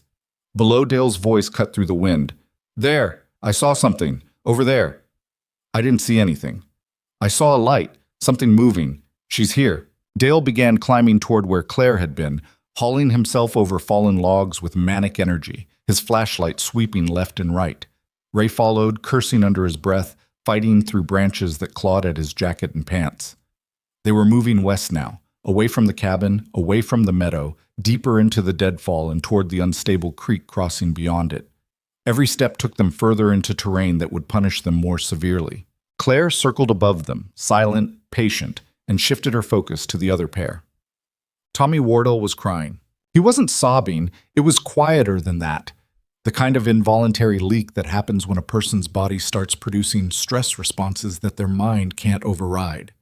Tears froze on his cheeks in thin lines that cracked when he moved his face. He was stumbling through the edge of the meadow 20 meters behind Briggs, his boots punching through the snow surface with every step. His legs working twice as hard as they should because the powder was hiding terrain features that tripped him every few strides. Briggs was faring better physically, but not by much. The big man had sunk to his waist twice already, and each time, The effort of pulling himself out had left him breathing in short, ragged gasps that sounded wrong. Too wet, too fast. The breathing pattern of a man whose cardiovascular system was being pushed past its operational limits. The wind in the meadow was exactly what Claire had expected. The bowl between the two ridgelines acted as a natural accelerator, compressing the already fierce storm winds into a focused channel that hit the two men like a fire hose of frozen air. Exposed skin went numb in seconds. Eyes watered, froze, watered again. The wind stole body heat faster than their jackets could replenish it, and the exertion of walking through waist-deep powder only accelerated the caloric burn. "Briggs!" Tommy's voice was barely audible over the wind. "I can't feel my hands." Briggs stopped and turned around. In the beam of his flashlight, Tommy looked like a ghost, face white, lips pale, eyes squinting against the driven snow. His gloves were inadequate for these conditions, thin leather work gloves that would have been fine for an evening of vandalism, but were catastrophically insufficient for extended exposure at -30 wind chill. "Put them in your armpits," Briggs said, "under your jacket." "I can't. My fingers won't." Tommy tried to unzip his jacket and couldn't grip the zipper pull. His hands were clumsy, fingers curled into half fists that didn't respond to commands. Early stage frostbite. Maybe worse. Briggs walked back and unzipped Tommy's jacket for him, stuffing both of Tommy's hands into his armpits and zipping the jacket back up with the arms pinned inside. Tommy stood there looking like a scarecrow with no arms, his thin frame shaking, tears still leaking from his eyes. "We have to go back," Tommy said. "We have to go back to the trucks." Briggs looked behind them. The trail they'd made through the meadow was already filling with blown snow, their footprints erasing as they watched. The wind had shifted, and the route back was now directly into the gale, a brutal slog through deep powder against a 40-mile-per-hour headwind that would double the time and the energy cost of every step. He looked ahead. The far side of the meadow was maybe 300 meters away, where the timber offered shelter from the wind and firmer ground beneath the trees. 300 meters. In normal conditions, a 5-minute walk. In this snow, in this wind, at this temperature, it could take 30 minutes. Maybe more. Briggs made a calculation, the wrong one. "Faster to push through," he said. "Timber on the other side. Get out of the wind." "Briggs, please." "Move, Tommy. You stop moving, you die." They pushed forward into the meadow. Within 50 meters, Tommy fell. His right foot caught something buried under the snow. A rock, a stump, a root, and he went down face first into the powder. Briggs hauled him up by the collar of his jacket, brushed the snow off his face, and shoved him forward. Tommy fell again 60 meters later. This time his left leg dropped through a drainage channel hidden beneath the surface, and he screamed, a short, sharp sound that the wind swallowed instantly. Briggs pulled him out. Tommy's left ankle was twisted badly, possibly sprained, possibly broken. He couldn't put weight on it without gasping. "I can't walk." "You're going to walk." "I can't." "Tommy." Briggs grabbed the younger man by both shoulders and shook him once, hard. "You walk or you stay here and freeze. Those are the only two options. Pick one." Tommy walked, limping, crying, dragging his left foot through the snow like a wounded animal. He walked because the alternative was dying in a meadow on a mountain he never should have climbed. Claire watched from the ridge above the meadow. She tracked their progress through the binoculars, noting their pace, their deteriorating physical condition, and the direction they were heading. The timber on the far side of the meadow would give them shelter from the wind, but it would also feed them into a network of animal trails that led north toward the upper ridgeline, away from the trucks, away from the cabin, deeper into wilderness that became increasingly unforgiving with every 100 feet of elevation gained. She didn't feel satisfaction. She didn't feel guilt. She felt the cold, focused awareness of a professional performing a task she wished she didn't have to perform, executing a plan she wished had never been necessary. The mountain was doing the work. She was just reading the map. By midnight, the two groups had separated by over a mile. Dale and Ray had fought their way through the deadfall and emerged on the far side scratched, exhausted, and disoriented. Dale's flashlight had died. He'd been banging it against logs and trees for the past hour, and the battery connections had finally given up. He was navigating by Ray's flashlight alone, and Ray's flashlight was dimming as the cold drained the batteries. They had reached the creek. Claire could hear the water, a thin, insistent sound beneath the ice, barely audible over the wind. The crossing at marker 11 was exactly as she'd mapped it. A section of creek where the ice appeared solid, but was undercut by the current flowing beneath. The surface would support the weight of a deer, maybe a coyote. It would not support a 200-pound man. Dale stopped at the bank and looked across. The creek was about 12 feet wide at this point, the ice dusted with snow that obscured the hairline fractures running through it. "We can cross here," Dale said. "That ice doesn't look right," Ray said. "It's frozen solid. Look at it." "It doesn't look right, Dale. Everything looks wrong to you tonight. You've been scared since we left the trucks." Ray's face hardened. Even in the dim glow of the dying flashlight, Claire could see the muscles in his jaw tighten. Ray Phelps was many things, mean, impulsive, and chronically underestimating consequences among them. But he was not a coward, and being called one by a man he followed out of habit rather than respect hit something raw. "I'm not scared," Ray said, his voice flat. "I'm not stupid either. There's a difference." "Then cross the creek." "You first." Dale looked at him. The two men stood on the bank of a frozen creek in a blizzard, armed, freezing, lost, and glaring at each other with the kind of hostility that had been building between them for years, but had never found an occasion to surface because their dynamic had always depended on an unspoken agreement. Dale led, Ray followed, and neither questioned the arrangement. That arrangement was dissolving. The mountain was stripping away every social structure they'd built, every hierarchy of confidence and intimidation that functioned in warm bars and parking lots, but meant nothing out here where the only ranking system that mattered was competence, and neither of them had any. Dale stepped onto the ice. The first step held. The second step held. On the third step, 6 feet from the bank, the ice groaned, a deep structural sound that vibrated through Dale's boots and up through his legs. He froze. "Get off the ice," Ray said. Dale didn't move. His weight was distributed on both feet, his body rigid, arms slightly out for balance. The ice beneath him was making sounds, small, rapid cracking noises like something chewing through glass. "Dale, get off!" Dale took one more step. The ice shattered.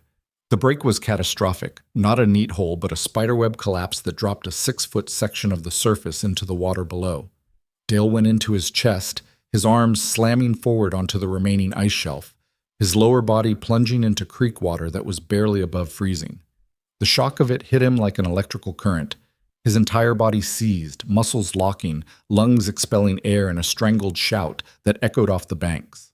"Dale!" Ray was on the bank, dropping to his knees, reaching out with the shotgun stock. "Grab it! Grab the gun!" Dale's hands were already failing. The water temperature was destroying his fine motor function within seconds. Fingers curling, grip weakening, the precise neural pathways that connected intention to action shutting down one by one as his core temperature began its rapid descent. He got one hand on the shotgun barrel. Ray pulled. The ice around Dale's arms cracked further. Ray pulled harder, bracing his boots against a rock on the bank, and dragged Dale forward 6 inches, then 12, then enough to get his torso onto solid ice. Dale scrambled, kicked, clawed his way onto the bank, and collapsed in the snow, gasping like a landed fish. He was soaked from the chest down. His pants, his boots, his jacket below the waterline, all saturated with water that was now beginning to freeze against his skin. In these conditions, with this wind chill, he had roughly 20 to 30 minutes before hypothermia progressed from moderate to severe. After that, his cognitive function would deteriorate rapidly. After that, he would stop shivering. After that, he would die.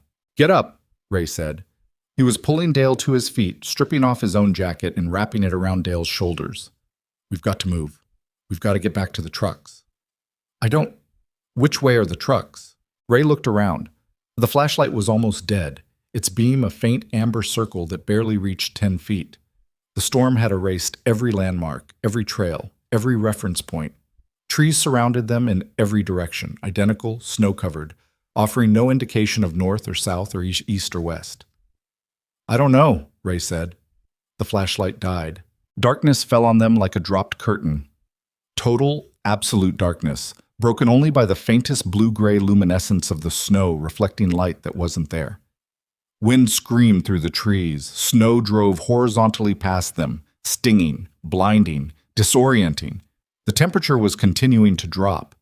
Dale was shaking violently now, whole body tremors that rattled his teeth and made his voice come out in fragments. Ray, can't, I can't feel my legs. Walk.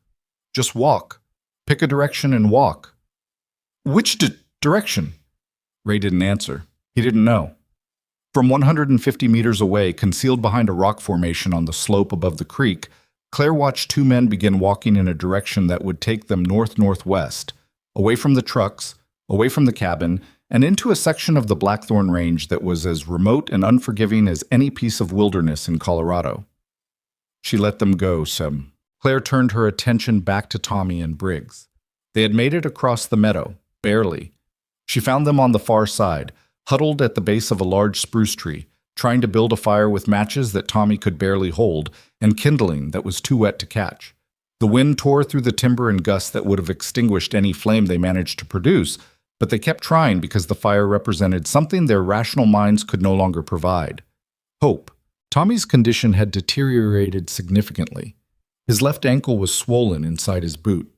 Claire could see the way he held his leg rigid, unable to flex the joint, and his hands were tucked inside his jacket in a posture of permanent withdrawal. He was no longer crying. He was no longer talking. He sat against the tree trunk with his eyes half closed and his body trembling in irregular waves that told Claire his shivering mechanism was beginning to fail. Briggs was in better shape physically, but worse shape mentally. He sat across from Tommy, his back against another tree, staring at the darkness with the empty expression of a man who had just realized that the set of assumptions he'd built his life around, that he was bigger than most problems, that his size was a form of authority, that physical presence was enough to control any situation, no longer applied. Out here, his 260 pounds were a liability. More mass meant more heat loss. More weight meant more energy expenditure in deep snow. More muscle meant more oxygen demand in thin mountain air. The fire failed for the sixth time. Briggs stared at the wet kindling, the dead match, the useless pile of twigs that the storm was already burying in fresh powder. Tommy! No response. Tommy, get up! Nothing. Tommy's eyes were barely open. His breathing had slowed to a rate that was concerning even from Claire's distance. Briggs stood up, walked over, and slapped Tommy across the face. Tommy's eyes opened. He looked at Briggs without recognition for a moment, then blinked and came back to himself. Walk, Briggs said. Where? Anywhere. Just walk. You sit still. You're done. My ankle. Lean on me. Briggs pulled Tommy to his feet and draped the younger man's arm over his shoulders. They started moving north through the timber, Briggs bearing most of Tommy's weight, their combined footprints leaving a deep, ragged trench in the snow. They were heading uphill, toward the ridgeline, away from everything that could save them. Claire followed at distance, watching. Whoa. At 2:17 a.m., Claire reached a decision point she had been delaying for an hour. She was positioned on a rock ledge overlooking the drainage where Dale and Ray had last been visible. She hadn't seen their flashlights in over 90 minutes, which meant the batteries were dead, they had separated, or they had stopped moving. All three possibilities were bad. A man who stops moving in these conditions dies. She pulled the radio from her belt and keyed the emergency frequency. Ridgehaven Dispatch, this is Claire Bennett. I'm reporting 4 individuals in distress in the Blackthorn Range wilderness, approximately 2 to 4 miles north-northwest of my property at 14,700 Blackthorn Ridge Road. At least one individual fell through creek ice and is at severe risk of hypothermia. Road conditions will prevent vehicle access. Request search and rescue coordination at first light. Linda's voice came back, clearer this time, the sleepiness replaced by professional urgency. Ms. Bennett, can you provide GPS coordinates? Claire read off the approximate coordinates for both groups, estimates based on their last known positions, and projected direction of travel, calculated in her head with a precision that would have impressed most navigation instructors. Search and rescue has been notified, Linda said. ETA is dependent on road conditions and helicopter availability. Ms. Bennett, are you in a safe location? I'm on my property. Do you need assistance? No. She clipped the radio back to her belt and sat on the ledge for a while, listening to the storm. The hours between 2:30 and dawn were the worst. Claire moved through the forest in a slow, methodical pattern, checking the last known positions of both groups, looking for signs of continued movement. She found Dale and Ray's trail near the creek, a chaotic mess of footprints leading north, then west, then north again, then circling back east in a pattern that told her they had lost all sense of direction. The footprints varied in depth and spacing, suggesting that one man was stumbling badly while the other tried to support him. She followed the trail for 300 meters until it intersected with a game trail that led along the side of a steep drainage. The footprints followed the game trail, the path of least resistance, exactly as she'd predicted, and disappeared around a bend where the slope dropped sharply toward a ravine she had marked on her map in red. Claire stopped at the bend and looked down. The slope fell away at roughly 45 degrees for about 60 feet, then steepened to near vertical before dropping into the ravine below. The snow on the slope was deep and unstable, a potential slide zone where the accumulated weight of 3 days of heavy snowfall sat on a base layer of ice that offered almost no friction. At the bottom of the first slope, just above the steepening, she could see disturbance in the snow. A long, ragged trough where someone, had slid down the slope and come to rest against a fallen tree. She raised the binoculars. A shape lay against the tree. Dark jacket. No movement. She couldn't identify which man it was at this distance and in these conditions. She scanned the area around the shape. No second person visible.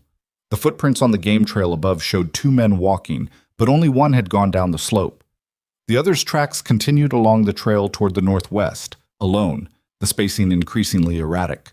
Claire lowered the binoculars and checked the GPS. The shape at the bottom of the slope was approximately 6 miles from the nearest road. In current conditions, even a healthy person would need 4 to 6 hours to cover that distance. An injured, hypothermic person in the dark, without navigation equipment, without adequate clothing, without knowledge of the terrain, that person was not going to reach the road. She marked the position on the GPS and moved on.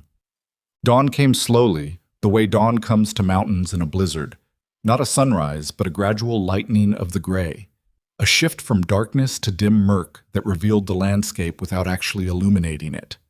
The storm was still raging, but the heaviest snowfall had moved east, leaving behind sustained wind and intermittent squalls that swept across the ridgelines in white curtains. Claire had been moving for 9 hours. Her body was functioning within acceptable parameters. Core temperature maintained by continuous movement and proper layering. Hydration sustained by eating snow she melted in her mouth before swallowing. Energy levels adequate thanks to the ration bars she'd consumed at regular intervals. Her hands were cold but functional. Her feet were cold but not frozen.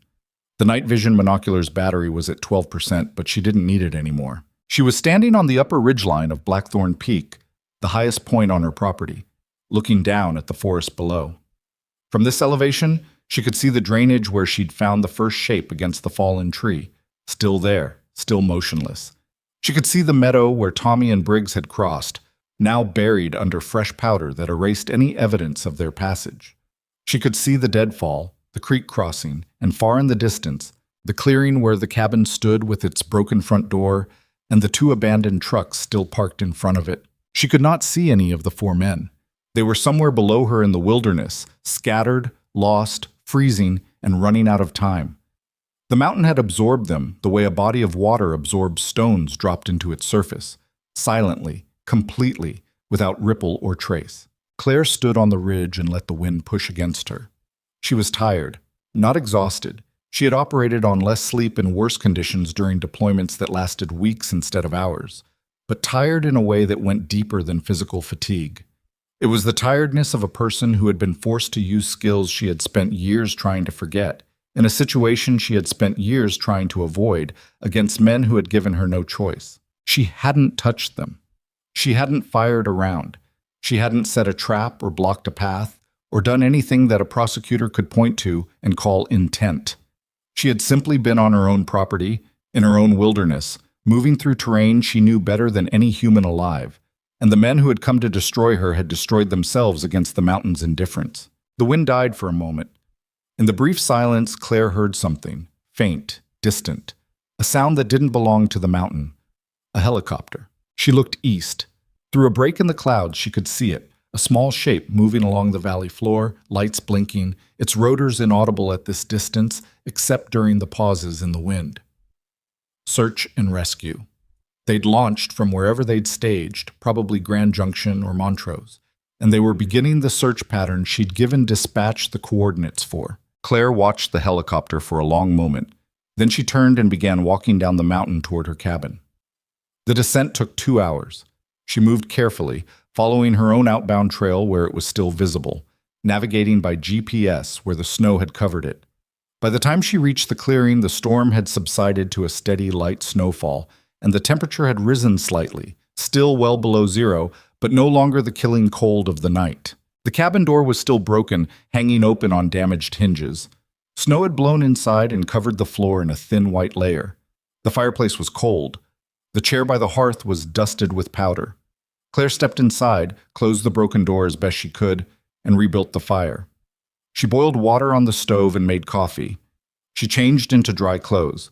She sat at the kitchen table, wrapped in a wool blanket, and drank coffee while the warmth slowly returned to the cabin. She looked at the map on the wall. The red marks, the blue routes, the black observation positions, the green emergency egress points she'd never needed. She reached up and pulled the map down, folded it carefully, placed it in the bottom of the black case beneath the table, alongside the equipment she'd carried through the night. She closed the case, spun the combination lock, pushed it under the table with her foot. Then she sat back down, wrapped the blanket tighter, and listened to the fire and the wind and the silence of a mountain that had done exactly what mountains do when people refuse to respect what they are. Outside, the snow continued to fall. The trucks in the clearing were buried to their door handles. The tire tracks were gone. The spray paint on the tool shed was covered. Everything the men had brought with them, their noise, their threats, their certainty that size and numbers and weapons were enough, all of it was vanishing beneath the white, and the mountain was reclaiming the silence they had broken. Claire finished her coffee. She rinsed the mug, set it upside down on the drying rack beside the sink, and walked to the window. She stood there for a long time, watching the snow fall on a valley that felt like hers again. The helicopter found Dale Sutton first. Claire heard the rotor pattern change around mid-morning, the steady sweep of a search grid shifting to the tighter, slower orbit of a crew that had spotted something. She was sitting at the kitchen table with her second cup of coffee, the broken front door propped shut with a chair, when the sound narrowed and held position somewhere north-northwest of the cabin, maybe 3 miles out. She didn't go to the window. She already knew what they'd find. Over the next 6 hours, the search and rescue operation expanded from 1 helicopter to 2, supplemented by a ground team of 8 volunteers from the county SAR unit who arrived on snowmobiles via the county road once the plows cleared the lower section. Claire monitored the radio traffic on her scanner without transmitting. The communications told the story in fragments: clinical, professional, stripped of emotion. The first body was recovered at 11:42 a.m. from the bottom of the drainage slope. Ray Phelps. Cause of death appeared to be a combination of exposure and blunt force trauma, consistent with falling down a steep, rocky incline. His shotgun was found 40 meters upslope, half buried in snow.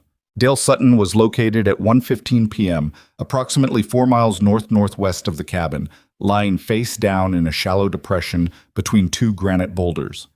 Hypothermia. His clothing was still frozen stiff from the creek. He had walked almost 2 miles after falling through the ice, which was further than Claire had expected.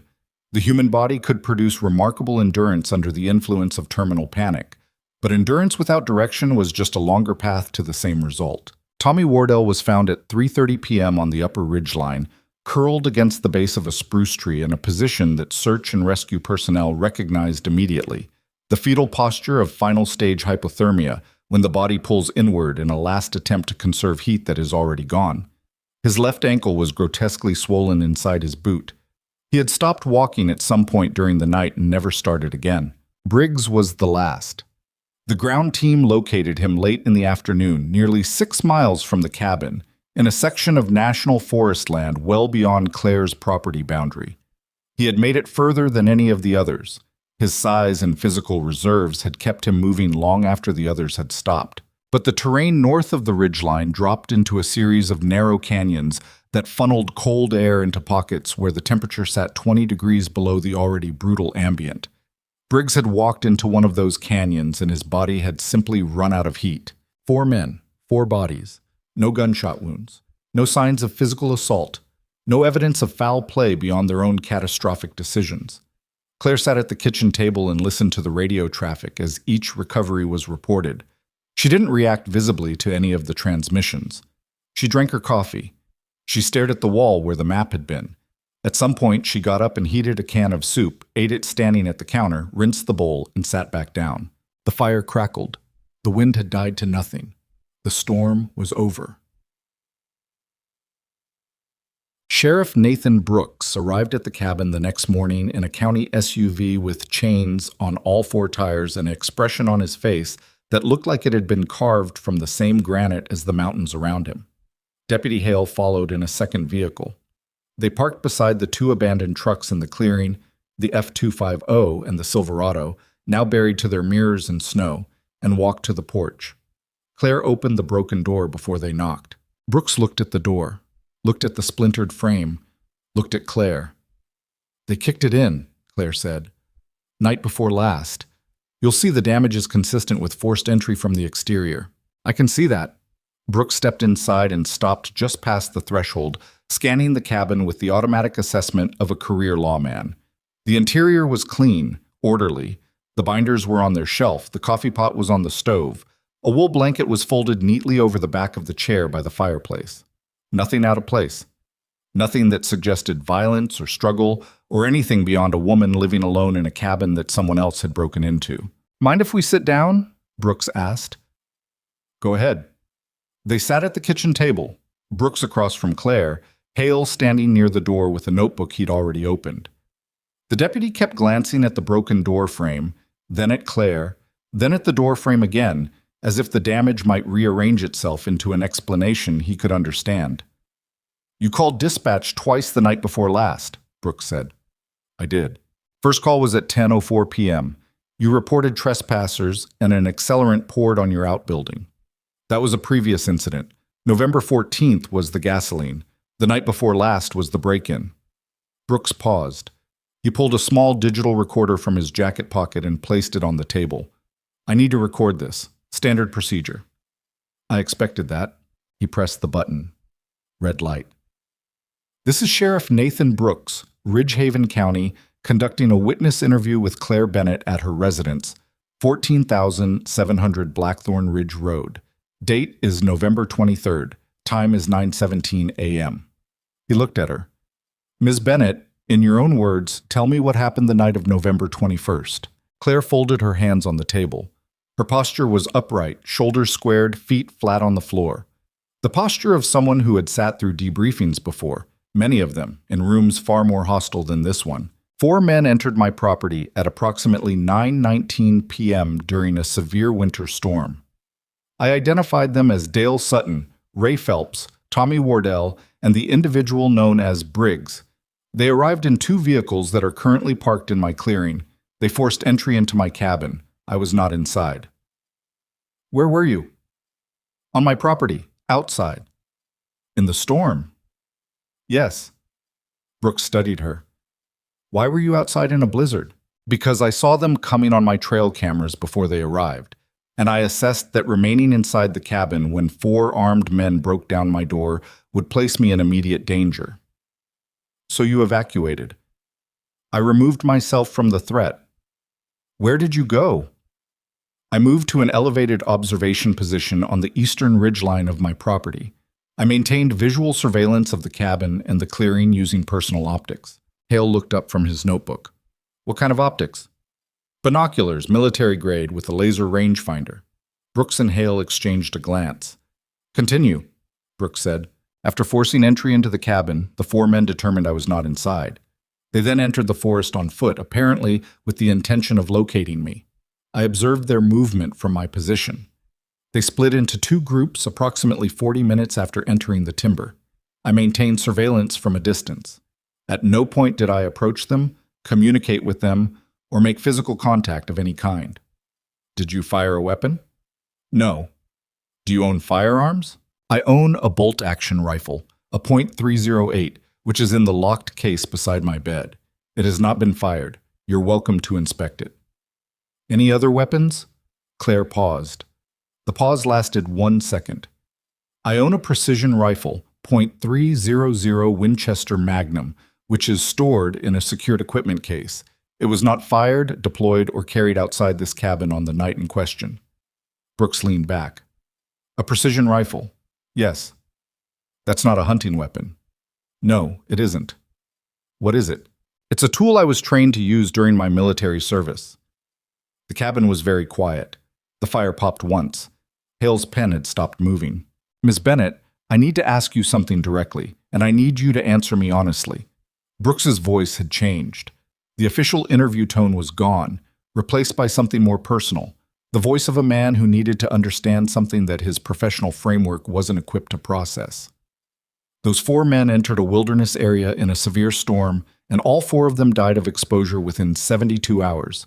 No one has ever seen anything like that in this county. Not in 30 years. 4 experienced outdoorsmen. They were not experienced outdoorsmen, Claire said. They were experienced poachers who operated from vehicles on accessible terrain in favorable conditions. They had no training in winter survival, no navigation equipment, inadequate clothing, and no understanding of the terrain they entered. The storm produced conditions that would challenge trained military personnel with proper equipment. These men had none of that. And you did. I'm alive, Sheriff. Draw your own conclusion. Brooks rubbed his face with both hands. He looked at the recorder on the table, then at Claire, then at the wall where a faint rectangular outline showed where something, the map, had recently been removed. What was on that wall? A topographic map of my property. Where is it now? In my personal belongings. I'd like to see it. No. The word landed hard. Hale shifted his weight near the door. Ms. Bennett, Sheriff, I've cooperated fully with every request you've made over the past 8 months. I've filed reports, I've provided evidence, I've documented every incursion, every threat, every act of vandalism and destruction committed by these men. I called your dispatch twice during the night in question, once to report the initial trespass with gasoline, and once to report 4 individuals in distress and request search and rescue. I provided GPS coordinates for the SAR team. I am the reason those men were found as quickly as they were. She paused, then continued. I am not a suspect. I am a property owner who was subjected to months of criminal harassment, trespassing, and direct threats of violence by 4 armed men who broke into my home during a blizzard. Everything I did on the night of November 21st was legal, documented, and conducted on my own property. I will not produce personal belongings for inspection without a warrant, and I will not answer questions that imply I am responsible for the deaths of men who chose to enter a wilderness they didn't understand. Brooks looked at her for a long time. The recorder hummed softly on the table. You're right, he said finally. You're not a suspect. There's no evidence of a crime. The medical examiner's preliminary findings are consistent with environmental exposure as the cause of death for all 4 individuals. He reached over and pressed the stop button on the recorder. The red light went off. For a moment, Brooks sat without the recorder running, without the professional obligation to document, without the framework of law and procedure that had structured every interaction he'd had with Claire Bennett since she first walked into his office with a binder full of photographs. Off the record, he said. Claire waited. I pulled your military file, or I tried to. Most of it's locked behind classification levels I don't have access to. What I could see was... He stopped, chose his words. Your service record lists you as a combat nurse attached to the 3rd Special Operations Medical Group, 12 years active duty, 3 deployments to Afghanistan, 2 additional deployments to locations that are redacted in their entirety, multiple commendations for valor under fire, including a Distinguished Service Medal that was awarded in a closed ceremony with no public citation. He paused. I also found a cross-reference to a personnel file in a Joint Special Operations database that I wasn't cleared to open. But the file header, just the header, before the classification wall kicked me out, listed a secondary MOS designation that doesn't match any nursing specialty I've ever seen. Claire said nothing. Her expression didn't change. What were you, Ms. Bennett? Really?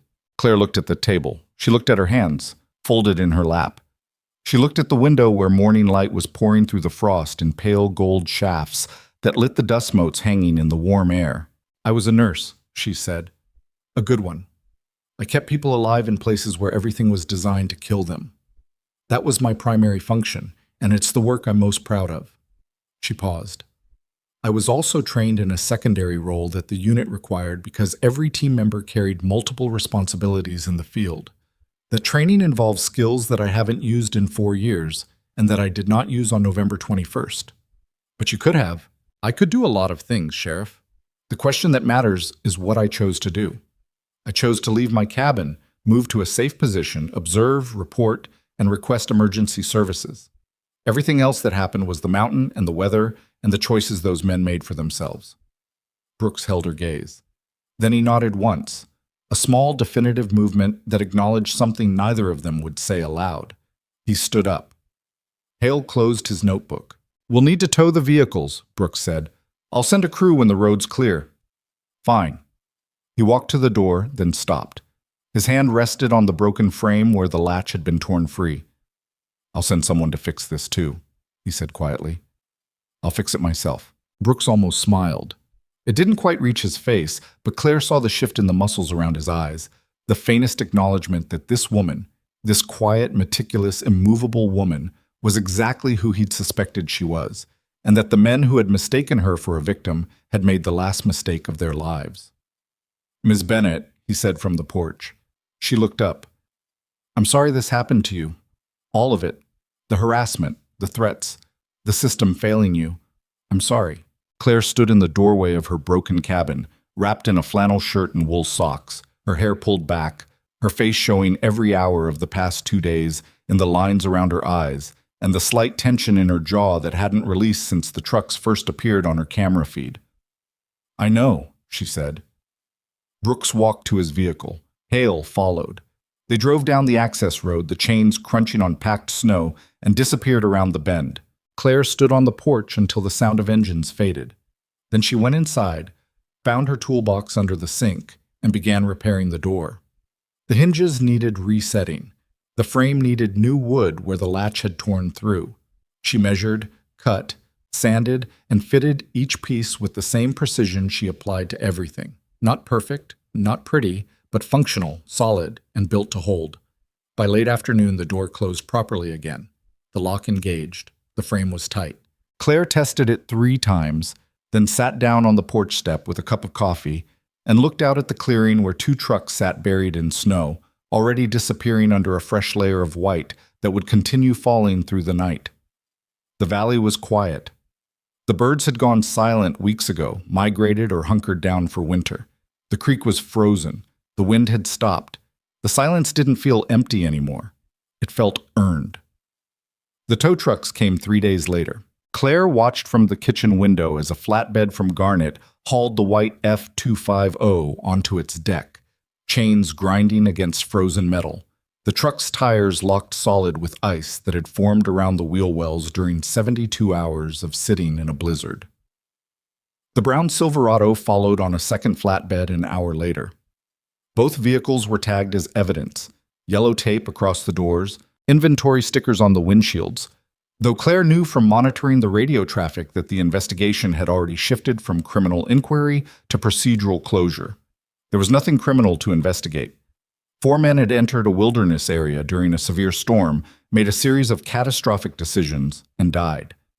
The coroner's reports would confirm what the SAR teams had already reported at the scene: exposure, hypothermia, exhaustion, fall injuries, environmental causes. No foul play. The flatbeds rumbled down the access road and disappeared around the bend. The clearing in front of the cabin was empty for the first time in days, just fresh snow and the compressed tire marks where the trucks had sat, already softening under a light dusting of new powder. Claire turned away from the window and poured another cup of coffee. The cabin was warm. The door she'd repaired held tight against the frame. The fire burned steady in the stone hearth.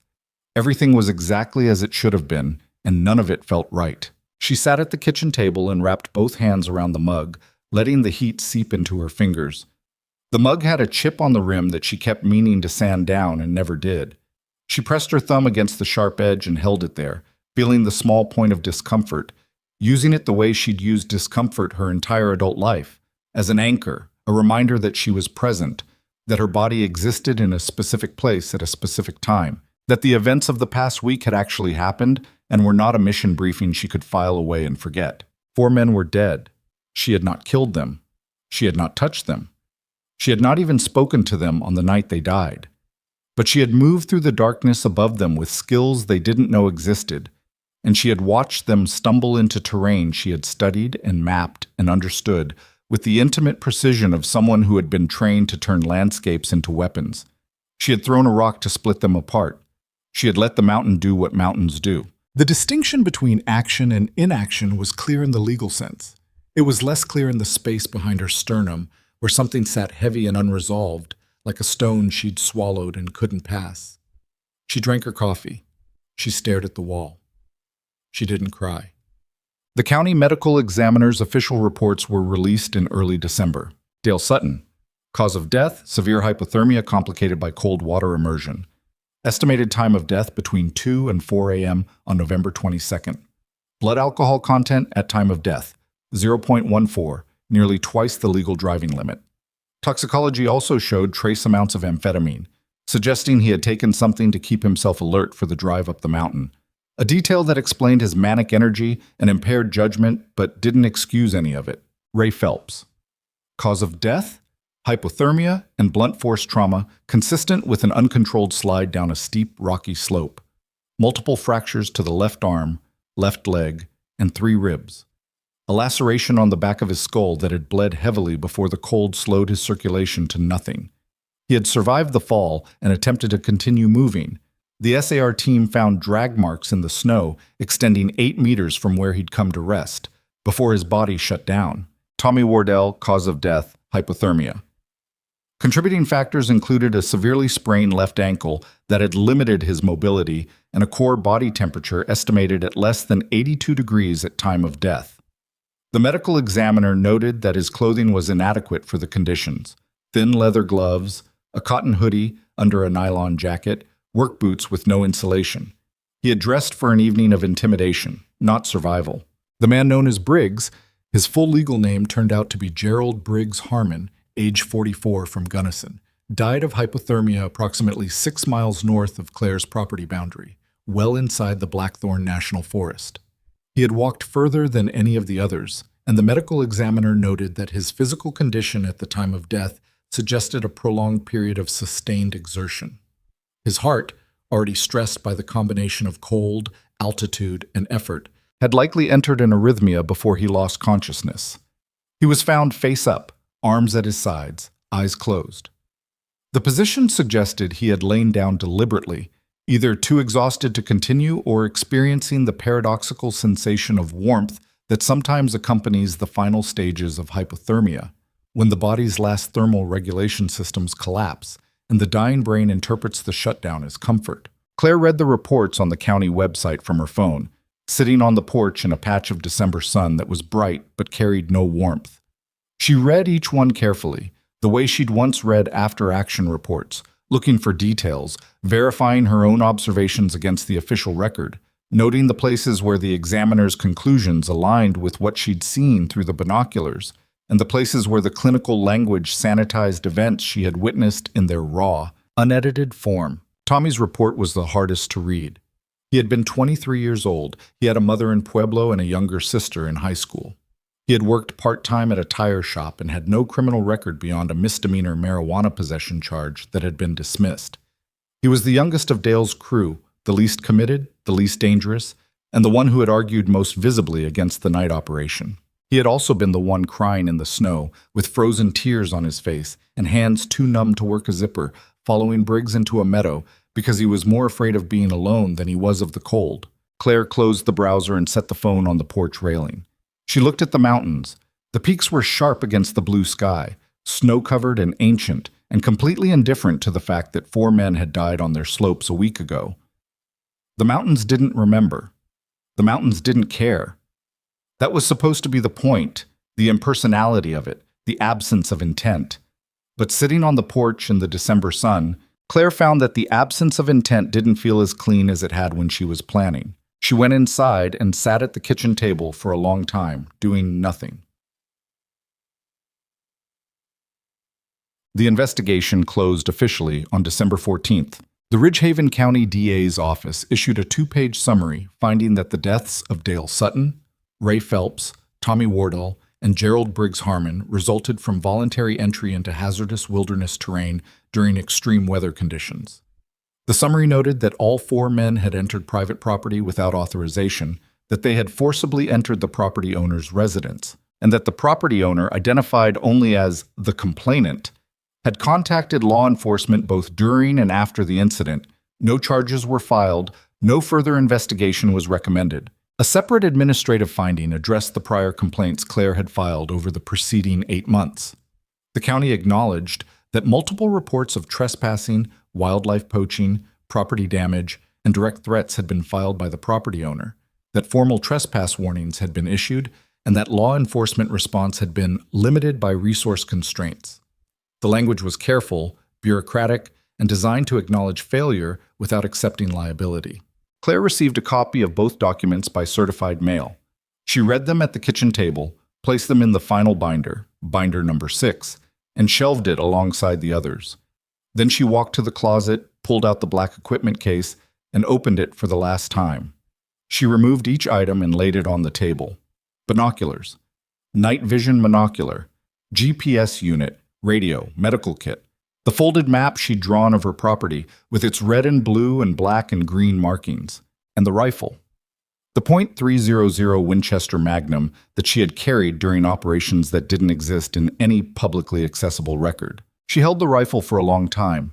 The weight of it, the balance, the way the stock fit against her shoulder with a precision that was almost biological, as though the weapon had been designed for her body specifically, which, in a sense, it had been.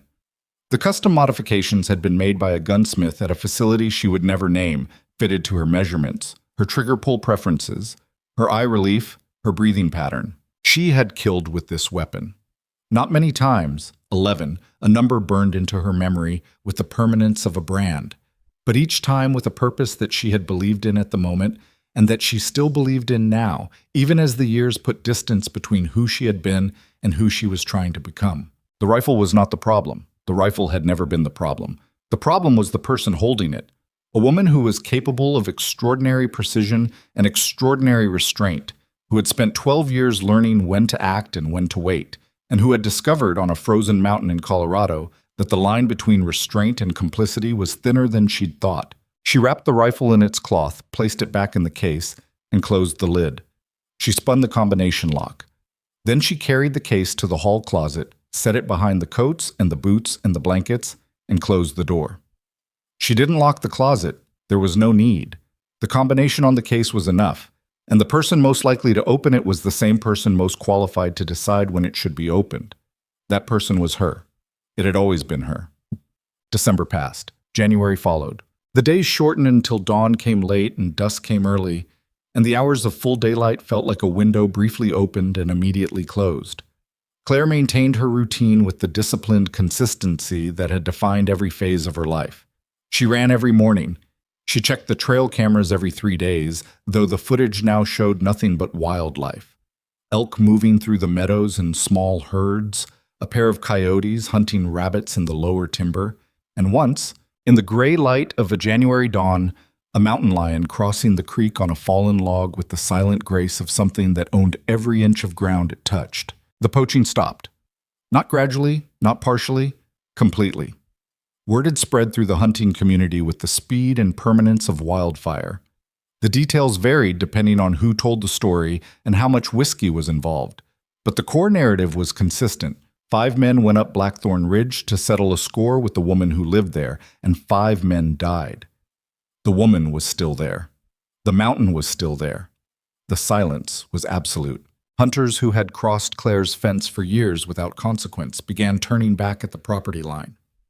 Some of them stopped hunting the Blackthorn Range entirely, moving their operations to other areas, other mountains, other valleys where the stories didn't follow them. A few, the older ones, the ones who had spent enough years in the wilderness to develop a genuine respect for it, started talking about Claire's property the way people talk about places that carry weight. Not haunted. Not cursed. Something more nuanced than that. Respected. The wildlife responded the way wildlife always responds when the pressure lifts.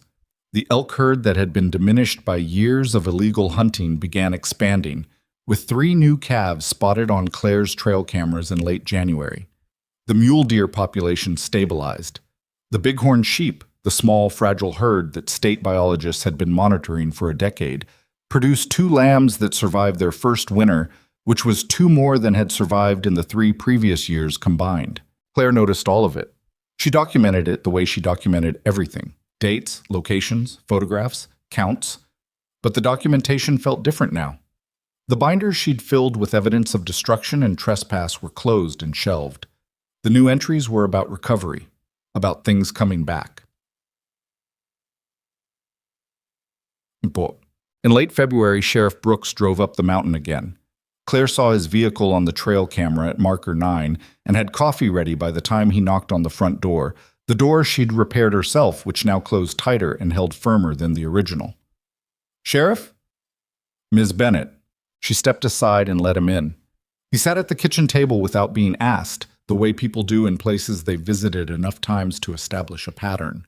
Claire poured 2 cups of coffee, set one in front of him, and sat across the table. Brooks wrapped his hands around the mug and looked at the kitchen. His eyes settled on the shelf where the binders were lined up. 6 of them now, spines facing out, neatly labeled. "Investigations closed," he said, "officially and completely. DA signed off. State police reviewed the file and concurred, no further action." "I know. I received the documents. There's something else." Brooks reached into his jacket and pulled out a manila envelope. He set it on the table between them, but didn't open it. "After I pulled your service record, what I could access, I put in a request through a contact I have at the Defense Department, a friend from my Army days. He's a records officer at the National Personnel Records Center in St. Louis." Claire's expression didn't change, but something in her posture shifted, a microscopic tightening of the shoulders, a slight forward tilt of the head, the kind of subtle physical response that only someone trained in behavioral observation would notice. Brooks noticed. "Most of your file is still classified," he continued. "My contact couldn't access it, and he didn't try to circumvent the restrictions. But he did find one item that was in the process of being declassified under a routine review, a commendation that was originally awarded in a closed ceremony in 2019. He opened the envelope and removed a single sheet of paper, a photocopy, slightly grainy, with the header of the Department of the Army and a citation block filled with small, dense text. Claire looked at it but didn't reach for it. "It's your Distinguished Service Medal citation," Brooks said, "the one that was awarded without a public record." He paused. "Do you want to know what it says?" "I know what it says. I was there." "I'd like to read it. For the record. My record. So I understand who I've been talking to for the past 8 months." Claire looked at him for a long moment. Then she nodded once. Brooks picked up the paper and read aloud, his voice steady and flat, the way a man reads when he wants the words to carry their own weight without his interpretation. "Sergeant First Class Claire M. Bennett, 3rd Special Operations Medical Group, is hereby awarded the Distinguished Service Medal for exceptionally meritorious service during Operation Lantern Vigil, Nangarhar Province, Afghanistan, March through September 2019. During a 6-month deployment in support of Joint Special Operations, Sergeant Bennett served as the primary combat medic and designated marksman for Operational Detachment Alpha 3124. During 17 direct action missions, Sergeant Bennett provided life-saving medical care to 14 wounded operators under enemy fire, while simultaneously providing precision suppressive fire to protect casualty evacuation routes. On April 7, 2019, during an ambush in the Chagall Valley, Sergeant Bennett single-handedly secured a landing zone for medical evacuation while treating 3 critically wounded teammates, neutralizing 2 enemy positions at ranges exceeding 800 meters and maintaining suppressive coverage for 47 minutes until air support arrived. Her actions directly resulted in the survival of all 3 wounded operators. Sergeant Bennett's extraordinary competence, composure under fire, and unwavering dedication to both the preservation of life and the accomplishment of the mission reflect the highest standards of the United States Army. Brooks set the paper down. The cabin was silent. The fire crackled softly. Outside, a gust of wind pushed a small cascade of snow off the roof, and it fell past the window in a brief white curtain. Claire looked at the citation on the table. She didn't pick it up. She didn't touch it. She sat very still, her hands flat on the tabletop, her eyes on the paper, and for a moment, just a moment, something moved across her face that wasn't composed or controlled or calibrated. It was something raw, something that belonged to a woman who had spent 6 months in a valley on the other side of the world, keeping people alive with one hand and killing people with the other, and who had carried the weight of both in silence for 7 years because nobody had ever asked, and she had never volunteered. The moment passed. Her face settled back into its usual stillness. But Brooks had seen it, and he understood that what he'd just witnessed was the closest thing to vulnerability that Claire Bennett would ever show anyone. "Why are you showing me this?" she asked quietly. "Because I owe you an apology." Brooks's voice was rough. "You came into my office 8 months ago with evidence that would have put those men in jail if I'd had the resources to act on it. You filed every report. You documented every incursion. You did everything the system asks a citizen to do, and the system failed you. I failed you. You didn't fail me. You did what you could with what you had. It wasn't enough." "No," Claire said. "It wasn't." The honesty of it sat between them without hostility. Two people acknowledging a fact that couldn't be changed and shouldn't be softened. Brooks tapped the citation with his index finger. "This belongs to you. The declassification was completed last week. It's now part of your public service record." "I didn't ask for it to be declassified." "No, but I think it should exist somewhere outside a locked file. What you did, over there and over here, deserves to be known, even if it's just by the people who need to know it." Claire looked at the citation for a long time. Then she picked it up, folded it carefully along the original crease lines, and placed it in the inside pocket of her flannel shirt against her chest. "Thank you, Sheriff." Brooks stood up. He drained the last of his coffee and set the mug on the table with the careful precision of a man who was aware that this was probably the last time he would sit in this kitchen. "One more thing," he said. He reached into the envelope again and pulled out a business card. "This is a contact at the Colorado Parks and Wildlife Division, woman named Dr. Sarah Marsh. She runs a program that works with private landowners to establish wildlife conservation easements, legal protections for land that support endangered species recovery. Your property covers some of the most important bighorn sheep habitat left in the state." Claire took the card. She looked at it, turning it between her fingers. "She's not law enforcement," Brooks said. "She's a biologist. She's interested in the land, not in you." "Why are you giving me this?" "Because I think you need a reason to stay on this mountain that has nothing to do with fighting." Claire looked up at him. For a moment, something passed between them. Not warmth exactly, and not friendship, but recognition. The recognition of two people who had each spent their careers in service to something larger than themselves, and who understood the cost of that service in ways that most people never would. "I'm not fighting anymore," Claire said. "That was the whole point." Brooks nodded. He walked to the door, the repaired door, solid in its frame, tight against the weather. "Take care of yourself, Ms. Bennett." "Claire." He paused with his hand on the handle. "My name is Claire." Brooks met her eyes. Then he opened the door and walked to his vehicle without looking back. The engine started. The tires crunched on snow. He drove down the mountain, and the silence closed behind him like water filling a wake. Claire called Dr. Sarah Marsh the following week. The conversation lasted 45 minutes, the longest phone call Claire had made in years. Marsh was thorough, enthusiastic in a controlled way, and refreshingly devoid of the kind of small talk that Claire found exhausting. She explained the conservation easement program with the precision of someone who had given the presentation hundreds of times, but still believed in every word of it. The program was simple in concept. Private landowners with ecologically significant property could enter into legal agreements that permanently protected the land from development, commercial exploitation, and activities harmful to wildlife habitat. In exchange, the landowner received tax benefits, access to state wildlife management resources, and the legal backing of the Colorado Parks and Wildlife Division to enforce the protections. "Your property sits in the middle of one of the last viable corridors for Rocky Mountain bighorn sheep migration in the southern Rockies," Marsh said. Her voice carried the careful energy of a scientist who had spent years watching a species decline and was desperate for any foothold of recovery. "The herd on Blackthorn Ridge is one of 7 remaining populations in the state with genetic viability. If we lose that herd, we lose the corridor. And if we lose the corridor, the species recovery timeline in Colorado extends by decades. What would you need from me? Claire asked. Access, monitoring stations, trail camera data, which I understand you already collect extensively. Permission to conduct seasonal population surveys, and the legal framework to ensure that the protections survive beyond any individual landowner's tenure. You're asking me to protect this land permanently. I'm asking you to formalize what you've already been doing. Claire sat with the phone against her ear and looked out the window at the meadow below the cabin. The snow was beginning to thin in the south-facing areas, exposing patches of brown grass that would turn green in another month. 3 elk stood at the edge of the tree line, their breath steaming, their dark shapes sharp against the white. I'll do it, Claire said. The paperwork took 6 weeks.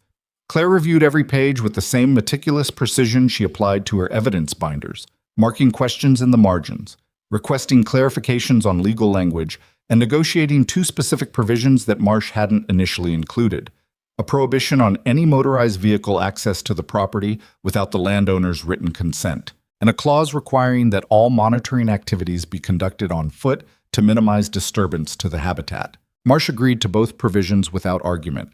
She told Claire later that no other landowner in the program's history had read the agreement as carefully or negotiated terms as specific. You approach legal documents the way most people approach tax audits, Marsh said during their final call before signing, with dread and extreme attention to detail. I approach everything that way, Claire said. On March 21st, the first day of spring, Claire signed the conservation easement at the Ridgehaven County Clerk's office. The document was witnessed by the clerk, notarized, and filed with the state.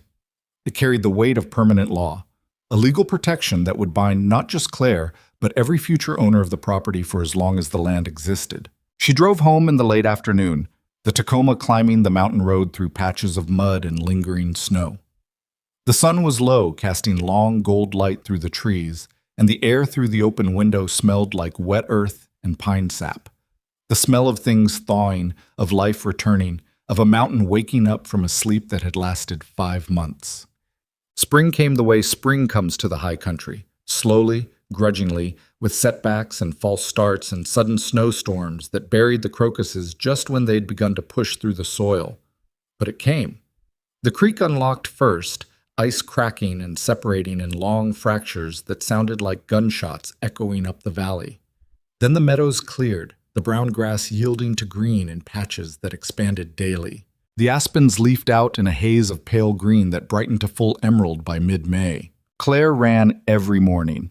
She checked the trail cameras, but now the footage went to 2 destinations, her personal archive and a shared database managed by Dr. Marsh's team, where biologists tracked wildlife movement patterns across the region. The bighorn sheep herd produced 4 lambs that spring, the strongest reproductive season in over a decade. Claire photographed each one, noted the location and date, and sent the data to Marsh without commentary. The poaching never returned. Not a single incursion, not a single cut fence, not a single shot fired on her property. The orange no trespassing signs along her fence line, faded by weather and time, were replaced with new signs, green and white, bearing the Colorado Parks and Wildlife Division seal and the words Protected Wildlife Conservation Area. Nobody laughed at the signs, nobody crossed the fence. In early June, Kurt Elling's truck appeared on the trail camera at marker 9. Claire was on the porch when she saw the alert on her phone. She watched the feed as the truck stopped at the gate she'd rebuilt over the winter, stronger than the original, with new steel posts set in concrete, and Kurt climbed out. He stood at the gate for a moment, looking at the new conservation sign, then walked to the intercom box that Claire had installed beside the gate post. The intercom buzzed in the cabin. Claire picked up the handset. Yes. It's Kurt Elling. A long pause. Wind moved through the trees. What do you want, Kurt? I want to talk. 5 minutes. I'll stay at the gate. Claire set the handset down and walked to the window. She could see the gate from here, barely. A small shape at the bottom of the access road, standing in the June sun with his hands at his sides. She picked up the handset again. 5 minutes. She walked down the access road on foot. It took 12 minutes. She didn't hurry. Kurt was leaning against his truck when she arrived, arms crossed, watching her approach the way a man watches something he's not sure is safe. She stopped 10 feet from the gate, didn't open it. "Talk," she said. Kurt uncrossed his arms. He looked older than the last time she'd seen him, at the creek crossing in November. The winter had aged him in a way that went deeper than weather and cold. It was the aging that comes from carrying a knowledge you can't share with anyone because nobody would believe it, or because the people who would believe it are dead. "I heard the investigation closed," he said. "No charges." "That's correct. I also heard the DA's office pulled my name from the file. I was listed as a known associate, but not a participant in the final incident, because I wasn't there." "Because you listened." Kurt looked at the ground. He nodded slowly, then looked back up. "My daughter graduated high school last week, top 10 in her class. She's going to Colorado State in the fall. Forestry program." Claire didn't respond. She waited. "I drove up here because I need you to know something." Kurt's voice was steady but thin, stretched tight over whatever was underneath. "I spent 30 years in those mountains doing things I knew were wrong, killing animals I had no right to kill, crossing land I had no right to cross, telling myself it didn't matter because nobody was watching and nobody cared." He swallowed. "You cared. You were watching. And 4 men are dead because they didn't believe a woman could care enough to make it matter. They're dead because they walked into a blizzard without preparation," Claire said. "That's the finding. That's the fact. We both know it's more complicated than that." Claire looked at him for a long time. The sun was warm on her face. The meadow below the gate was alive with wildflowers, lupine and Indian paintbrush and patches of yellow cinquefoil that hadn't bloomed in years because the elk and deer that spread their seeds had been hunted to the point where the cycle broke. "What do you want from me, Kurt?" "I want to know if I'm forgiven." "That's not mine to give. You didn't trespass on my conscience. You trespassed on my land." "Then I want to know if it's over." Claire considered the question. She looked at the gate between them, the new steel, the fresh concrete, the conservation sign that bore the state seal and the weight of permanent protection. "It's over," she said. "Don't come back." Kurt nodded. He got in his truck, started the engine, and drove back down the county road. Claire watched until the dust settled and the road was empty. Then she turned and walked back up the mountain. Summer ripened across the Blackthorn Range with the slow, full warmth of a season that has been waited for. The meadows filled with grass that stood waist-high by July. The creek ran cold and clear, fed by snowmelt from the upper peaks, and the trout that had disappeared during the years of heavy siltation from illegal ATV trails began appearing again in the deeper pools. The forest canopy closed overhead, turning the trails into green tunnels where the light came through in shifting coins of gold that moved with the wind. Claire's morning settled into something she hadn't experienced since buying the property, routine without vigilance. She still ran. She still checked the cameras.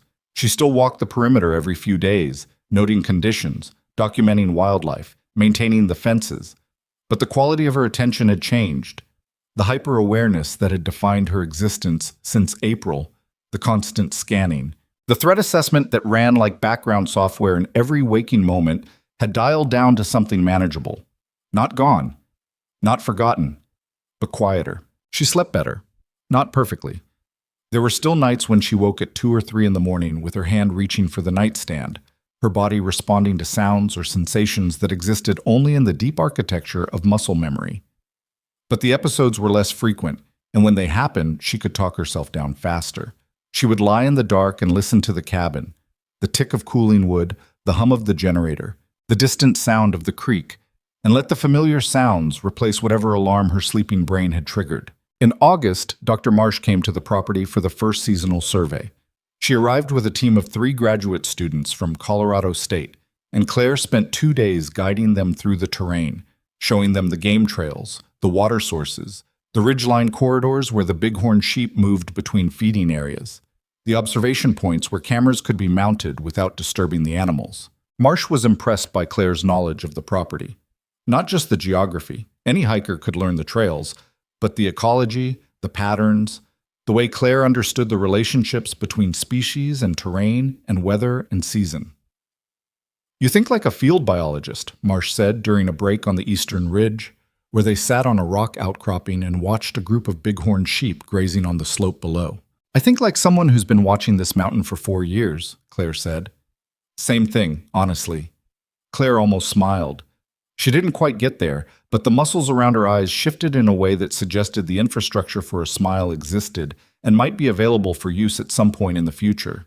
"There's a program at CSU," Marsh continued, "graduate certificate in wildlife conservation, part-time, mostly field-based. Some of it could be done right here on this property, using the monitoring data you're already collecting." "You're recruiting me." "I'm pointing out that you're already doing the work. Might as well get the credential." Claire looked at the sheep below them. A lamb was testing its footing on a rocky ledge, placing each hoof with exaggerated care, its mother watching from above. The lamb slipped once, recovered, and continued climbing. "I'll think about it," she said. She thought about it for 2 weeks. Then she applied. The acceptance letter arrived in September, the same week the aspens turned gold on the upper slopes. Claire read it at the kitchen table, in the same chair where she'd sat during Brooks's interview, where she'd unfolded the map, where she'd laid out military equipment she'd hoped never to touch again. The kitchen looked different now. The corkboard that had held photographs of tire tracks and vandalized fences now held trail camera images of wildlife. Elk with calves, the mountain lion she'd been tracking since January, a black bear fishing in the creek that reminded her of the young female they'd killed, though she tried not to think about that. The binders on the shelf were unchanged, but they'd been pushed to one end to make room for field guides, topographic reference books, and a stack of printed journal articles on bighorn sheep population dynamics that Marsh had sent her. The black case was still in the closet. The rifle was still inside it. Claire had no plans to open it, but she didn't plan to get rid of it either. It was part of who she was, not the whole of her, not the most important part, but a part that she had earned through years of service and sacrifice, and that she wouldn't pretend didn't exist just because it made other people uncomfortable. She was many things. She was a nurse who had saved lives under fire. She was a marksman who had taken lives when there was no other option. She was a woman who had chosen solitude because the world had asked too much of her, and who had discovered that solitude only works when the boundaries that protect it are respected. She was, as of September 14th, a graduate student. That made her laugh. An actual laugh, quiet and brief, the first one in longer than she could remember. The sound surprised her. She sat in the kitchen and let it happen, feeling the unfamiliar movement in her chest, the way a laugh opens something that tension holds closed. She folded the acceptance letter, placed it in the top drawer of her desk, and went outside. The October on Blackthorn Ridge was the color of fire. The aspens blazed gold and orange against the dark green of the conifers, and the sky above the peaks was a blue so deep and clear that it looked artificial, too saturated, too perfect, like a photograph with the contrast pushed too high. Claire walked the fence line on a Tuesday morning, the way she'd walked it hundreds of times before. The air was cold, but not bitter, the kind of mountain cold that sharpens the senses without punishing the body. Her boots crunched on frost-covered grass. Her breath steamed and vanished. The trail cameras hummed quietly in their mounts, recording everything, documenting the slow, steady recovery of a landscape that had been abused for decades and was finally being allowed to heal. She paused at marker 9, the southern gate, the point of entry that Dale Sutton's crew had used for every incursion, the place where she'd watched Kurt Elling drive away for the last time. The gate was solid, the posts were firm, the conservation sign was bright and clear. Beyond the gate, the county road wound down through the valley toward Ridgehaven, where 800 people lived their small, complicated lives without knowing or caring about the woman on the mountain or the things she'd done to protect the ground beneath her feet. That was fine.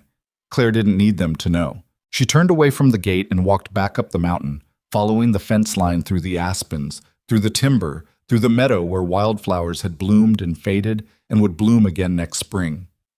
The creek sang beside her, unlocked and running clear. An elk cow watched her from the tree line, ears forward, dark eyes calm.